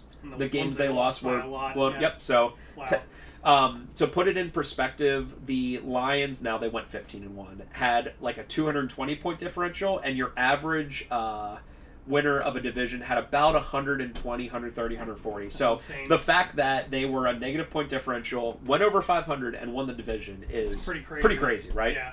And my last thing to mention before we get into our picks is I'm glad the tush push wasn't banned. Yeah, I 100% agree with that. For 2 reasons. First of all, like, get good. Yeah, that's not even as an Eagles fan, get good. Yeah. But the second thing is, although I feel like having if a player wants to like get all up in their business as well, I think they should be able to, But that just seems fair on both sides.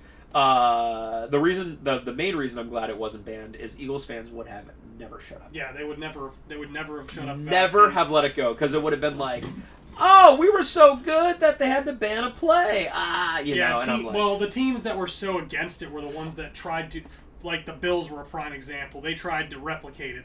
They ran it so many times in the playoffs. It's like, how are you going to try and ban that play when you tried it? Yeah. Like, the Packers did that as well, and I think the Packers were the ones that brought it up. Yeah, they probably were. And they did that with their tight end Kraft, I think. Yeah. He was the quarterback there in that situation, and sorry, you guys suck. I don't know what to tell you. Like, my thing would be like, okay, don't let the Eagles get to 3rd and 1 then. Yeah. But the thing is, they kept getting the 3rd and 1, and then they're able to do that. So how do you stop it? Or you just go out and sign a big fat defensive tackle and leave him on the practice squad and elevate him for those games. I mean, legitimately, the one player that could consistently stop that is Vita Vea. Right. And I don't mean could, he did. Yeah. But Vita Vea is like, he is to defensive tackles what Jamison Williams is to, or Sewell, the offensive tackle. Just someone where you're like, how are you so big and so fast and so good? Yeah. It's like crazy, when you're that big of a person. Okay. Is there anything else you want to go over before we get into our predictions? That's all I got. I'm just bringing up the divisions here. So. All right. Do you? So we're gonna do it the same as last year. This is our official predictions. Spencer, who's watching in 2026, this is the part where you're gonna start watching. Well, actually, you're gonna watch the whole thing again because, of course, this is interesting. But this is where you're gonna start really paying attention. Okay. These are our 2025 predictions for division winners, wild card, championship game, and Super Bowl. So let's go with AFC first. We'll go with the division winners, East, North, South, and West. Then we'll pick our wild cards. Again, when I look at these the next year, we have wild card 1, 2, and 3, but I don't necessarily put it in order because that's really ridiculous, right? Like, it's not one of those things where if you pick wild card 3 and they're 1, I'm not going to be like, oh. And also, I just choose who gets to the playoffs. So if you pick, the Bills to win the East and then they end up as wild card, I still count that as you got it right for the playoffs because it's so hard to pick it right anyway. Okay, AFC East. Got to go with the Bills. You can't not go with the Bills at this point, right? The Pats aren't there yet. I'm going to say the exact same thing as I said about the Dolphins last year. I just don't think I think they're trending in the wrong direction, as I agree with Brian there. And the Jets, this is going to sound crazy, because it feels like there wasn't a window, but I think they missed their window. Because their defense is not elite anymore. Or at least it doesn't seem as elite as it was 2 years ago. It's still very good, but 2 years ago it was really good. Right. Yeah. Right. And it's so hard. Even if you look at someone like the Legion of Boom, they had a very long elite core, but even that was 3, 4, maybe 5 years. Yeah. It's hard to have a core like that. So, okay, we agree. Bills. It's just, I can't, you really can't pick against it. All right, AFC North. Gotta go with the Ravens. Gotta go with the Ravens. Hey, this is my first time not picking the Bengals. I hope that I do some juju magic to me and the Bengals win, because I want the Bengals to win the division. But with all this crap that they've been going through and their defense being awful, the Steelers are fine and the Browns seem like an absolute mess.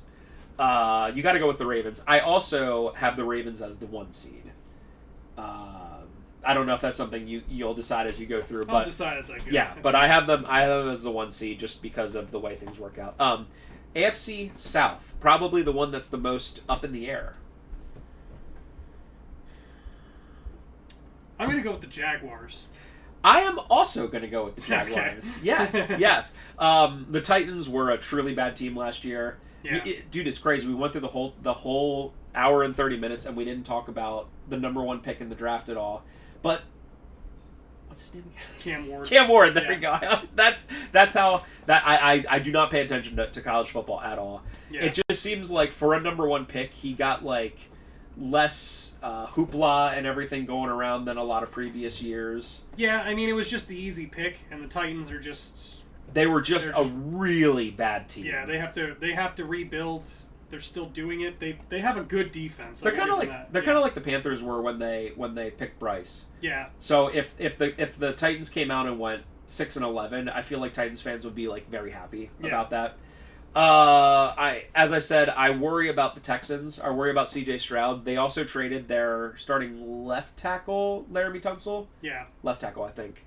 For some reason, I'm not entirely sure why. I don't know why you would, if you had a left tackle. That was why good. I wouldn't pick the Texans, because they kind of blew up their offensive line for no reason to me. So yeah, I don't get it. Like if you have to scrimp and save on other places, you certainly don't do it on the offensive line, and you certainly don't do it at left tackle for a right-handed quarterback.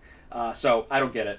And who else am I forgetting? Oh, the Colts. I mean, it's going to be Anthony Richardson or Daniel Jones. Yeah. So. I mean, it's very possible that they still pull it out with Daniel Jones as their quarterback, but it's just hard for me to see right now.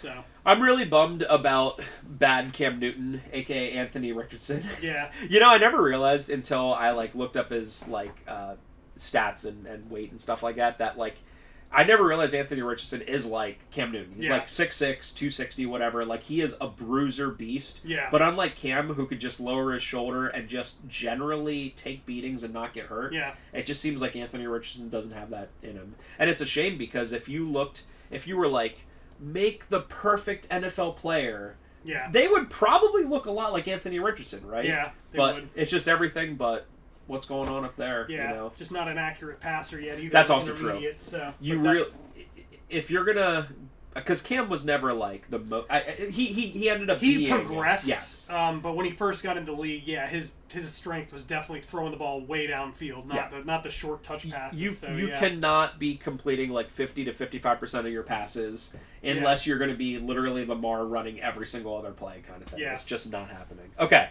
And AFC West. I'm going to put my money where my mouth is and say the Chiefs or the Chargers. Let's go! That's what I have as well. Let's go! Yeah. I think this is weird, because the if you looked at it in terms of just record, the Chiefs went 15-2 last year, but they should have lost at least 3 of those. They should, yes. And the Chargers, I think Jim Harbaugh is a nutcase, but I think sometimes to be a coach, you have to be a nutcase. Yeah. Right? Like, he's insane. No, but sometimes geniuses seem weird to normal people, and he is certainly That's going to be a division that's going to go down to the wire, too. Yeah. Because even with the Raiders in there, mixed in there, I don't think the Raiders are going to have... Oh, and the Broncos? So, yeah, Raiders, Broncos, I think that the winner of the division might only win it by 1 game in tiebreakers, so we'll see. So did we agree on all 4? We did. Bills, Ravens, Jags, Chargers. Wow. Who do you have as your 1 seed? Just for us, a nice little bonus. 1 seed for the wild card? No, I'm sorry. 1 seed as 1 seed. Let's go with the Ravens. I obviously agree as well. Yeah. Maybe I shouldn't have given that away, but okay. So we have literally all agreements. Mm-hmm. Wild card 1. Wild card 1's going to end up being the Chiefs. That's what I had as well. Yeah. Wild if they don't make the AFC West, they're going to make the playoffs. They're going to be wild card 1 or 2, I think. I would give 2 to. Let's give 2 to the Broncos. That's exactly what I had as well. Get out of here. Let's give 3 to the. Let's have some fun with it. The Jets. Okay, and mine's a little more by the book. I know I've been saying a lot of negative things about this team, but they also play in a really weak division. I have the Texans as the wild card 3. Okay. They seem like the perfect team to be just good enough to get the 7th seed and then get killed by the Bills. Or they could whatever. put it all together and we'll all be wrong. Yeah, so, yeah. But, I mean, when I view the AFC South, obviously I have the Jags winning. I don't have the Jags winning by being 14-3. It would be like 10-7. Yeah. 11-6, and then the Texans, because the other division's so weak, would be like 10-7, kind of thing, 9-8 kind of thing, which could potentially make playoffs. Your AFC Championship game. I'm going to go with the Chargers and the Chiefs. Okay, that would be a very fun one. Yeah. Mine is completely different, as we've been prone to do. I am going to eat the cake one more year and find that there is crap in it, and I'm going to go Ravens at Bills. Okay. And who do you have winning in your AFC Championship game? I really don't want to do it, but Chiefs. You just think they'll... I mean, they're still a good team. I feel like that would be the prime time for the Chargers curse to kick in. Chargers. Just kick them. Chargers. Yeah. I'm going to eat the crap cake again and just say Bills, because I really, really, really, really desperately want it to be someone new. Right? Yeah, they have to do it at some point. I will put it at this point. I hate the Ravens, although I respect them. Yeah. If it was Ravens at Bills, I would be happy at this point, simply because it's not the damn Chiefs. Yeah, yes, that's true. So I would take seeing Lamar in the damn Super Bowl, because at least they're a fun team to watch and all that stuff. The Ratbirds. Bowl. Yeah. All right, so we agreed on 6 of our 7 playoffs. Yeah. So it really is going to come down to if it's the Texans or the Jets, and a tiebreaker will be who makes it to the AFC Championship game. All right, we're going to our NFC. Yep. East. Eagles. I can't see it not being the Eagles. I mean, Cowboys seem like a hot mess. Giants are a hot mess. Commanders they just seemed... Jaden Daniels was awesome and transcendent last year, Yeah. but now teams have a whole year of playing him. They have a whole year of tape. They have a whole year to get ready for him, you know? Yep. And the Eagles have a top 10 quarterback in Jalen Hurts. I'm sorry, Eagles fans. I know he's number 1, the best of all time. Mm-hmm. Better than Cam, as But- they've all been saying. Yeah. But they have, and I don't know if you'll disagree with me here, the best 53-man roster in football. Absolutely. It's Yeah. like not even close. Not really. Like it's crazy, Yeah. right? Like it's teams, GMs stop trading with Howie. I saw there was a video of Howie trying to trade up in the draft in the first round, and no one would do it with him, and a Yeah. lot of teams wouldn't even take his calls, and I was like, thank you, teams. Thank you for finally not falling Yeah. for Howie's BS. Yeah. But yeah, in terms of the NFC East, I know weird stuff happens. Could it be the Commanders? Yeah. But I don't see it. Yeah. I don't see it. So we agree on Eagles. NFC North? Packers. Excellent. So we have a difference. I'm going to go with the Lions again. I'm doing that with a little Bahopium for Ferris and I really do want to see the Lions do well. I got to be honest. I could see. It's the one division I could honestly see any of the 4 teams, and That's why I was like, I'm going to throw a dart throw, Yeah. but the fact that they added another Like- a first round wide receiver, they got Josh Jacobs. They've been continuing to just build one of the low key strongest 53-man rosters in the league. I could see them eking out the win over the Lions in that division. If we sit here a year from now and any of those 4 teams wins, I would be like, okay, Yeah. like it wouldn't like if the Titans won not the far-fetched. if the Titans won the division, I'd be like, whoa, that we were off. Yeah. But that any 4 could win it. But I'm going to go with Lions. So we're disagreeing on some. That's good. NFC South. Bucks. So they've won 4 or 5 years in a row, and I just don't think that any team is quite ready to take them down No, yet. not yet. Baker's pretty dang good. I think Mike Evans still hasn't fallen off a cliff. They also Bucky Irving. added Ibuka in the first round at wide receiver as well. So they continue to build on that being a strength. Is Chris Godwin still on the team? Yes, he is. So they still have those 2. They still have McMillan, who was good for them last year, and they just added Ibuka from Ohio State in the first round at wide receiver. So they just keep churning out wide receiver talent. So Their GM, Jason Leitch, he is probably the most underrated GM out there. Now, granted, I don't even say they got lucky. They got Tom Brady, which was nice. But he went there partially because they had a great team already. Yeah. And post Tom Brady, they could have easily just went, "Woo," and they really didn't because they kept a good team around there. So he's really underrated. Their defense is pretty good. They just got a little beat up last year, but honestly, they lost to the Commanders with a last-second field goal, and it's like that's not a bad season at that point. No, making the not at all. playoffs and doing that. NFC West. Let's go with the Seahawks. I also have the Seahawks. I desperately want it to be the Cardinals because I want to see new teams and Nate. I want to see the Cardinals do well for him. I don't think they're there. The 49ers, I am done with that hopium. I don't care at this point. Now that they've paid Purdy, I think that their window is over. I think they really had that 4-year span where Purdy was completely underpaid. And now I just don't think they'll be quite there. Even if they end up winning the division, I would not put money on them in the playoffs. There's something about it. I don't trust it anymore. And the Rams, I think, despite having a really good D-line, I just don't quite see them being over the Seahawks. I would see the Rams as like second in that division. Yeah. And if they prove me wrong, I have nothing against the Rams, but I just see the Seahawks. They had everyone I watch on YouTube say they had like the best draft this year. Like they were like A+ rating every single person. So and you build in this league through the draft. Okay, so we both had Eagles. I had Lions, you had Packers. We both had Bucks, and we both had Seahawks. So one difference there. Yeah. Who's your 1 seed? Lions. Wait.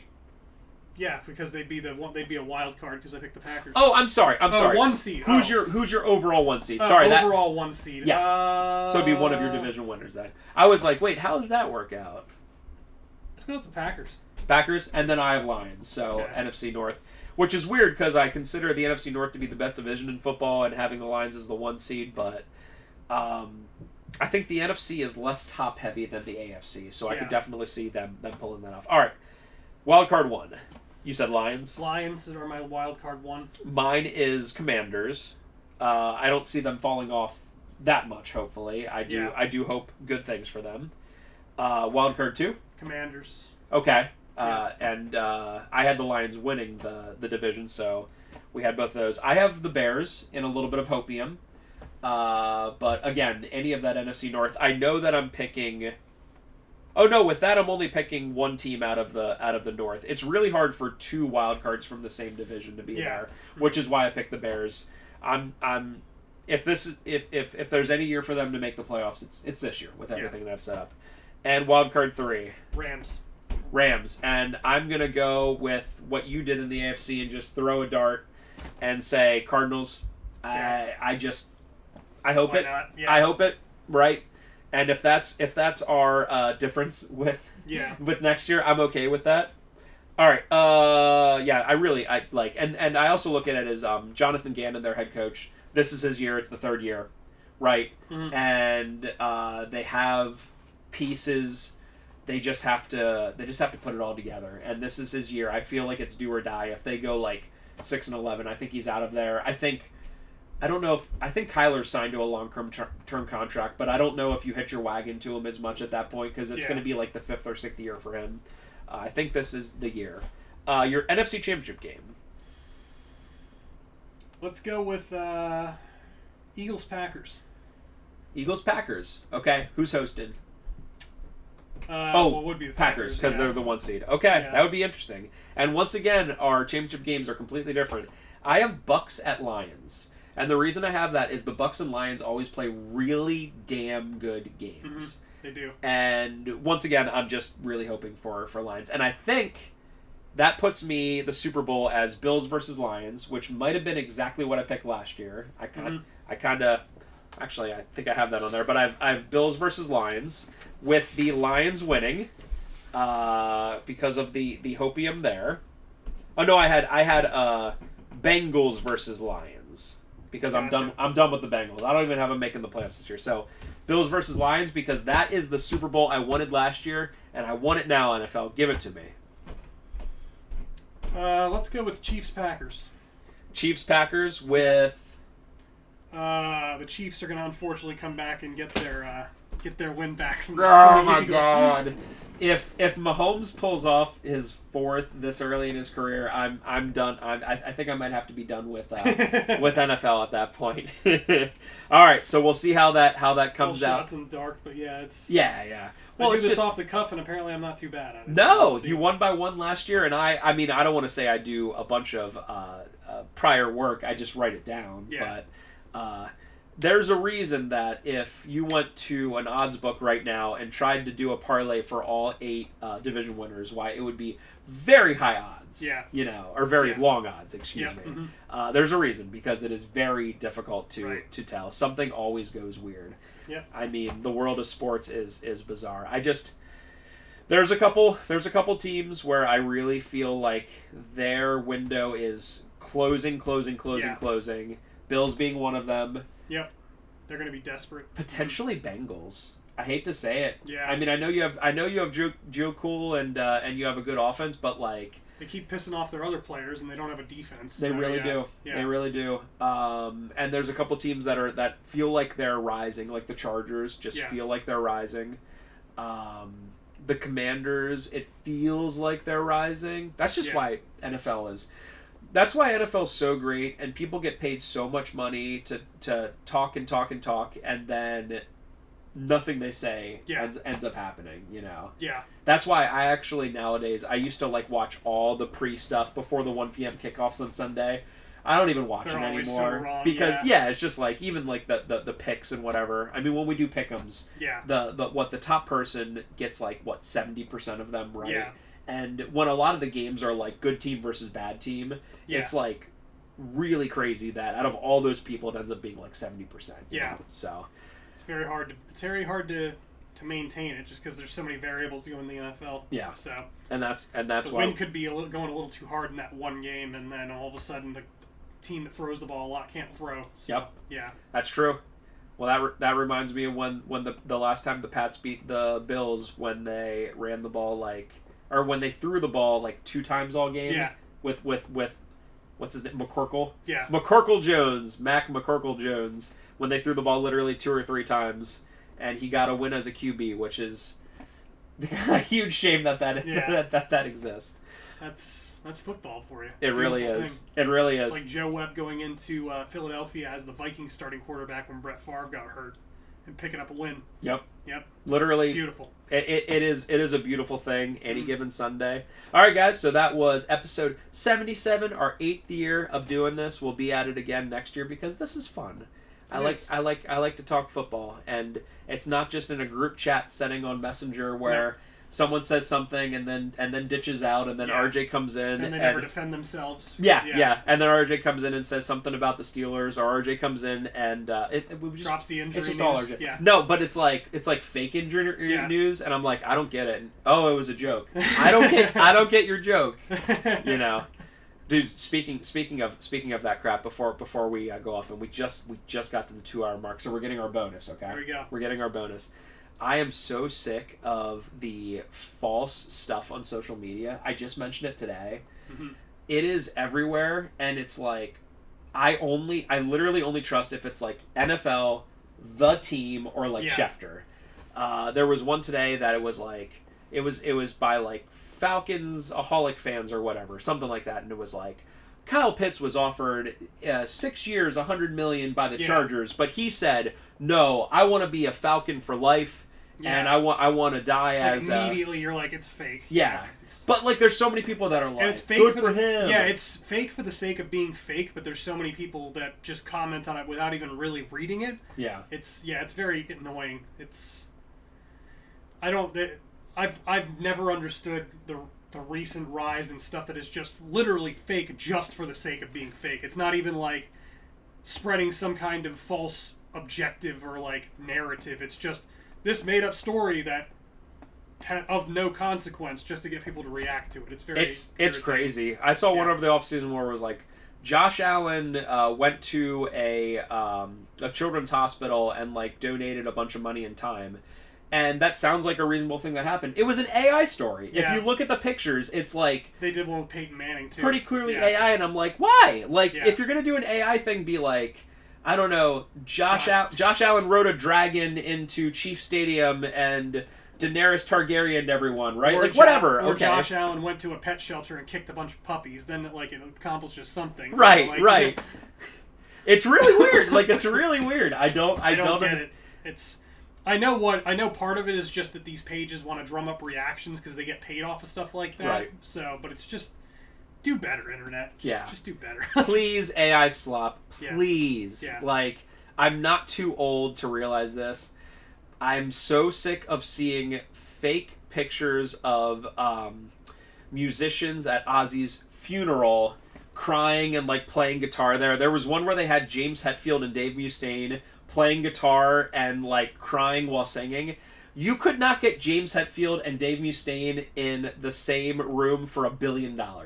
It would not happen. And people are like, it's so good how they put their differences aside for whatever. It's like, they didn't!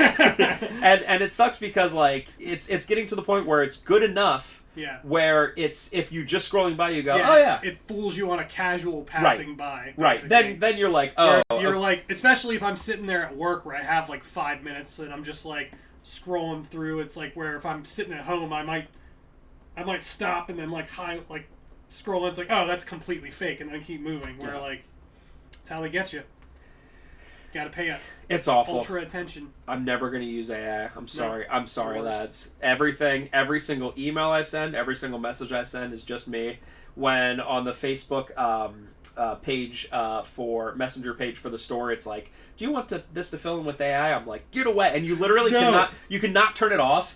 Every time it comes up, and I have to X out every time, and I'm like, I hate this so much. Please stop. I want you to use the AI, Spencer. Just let them help you. Well, I'm not doing it. I need help in a lot of things, but not in that.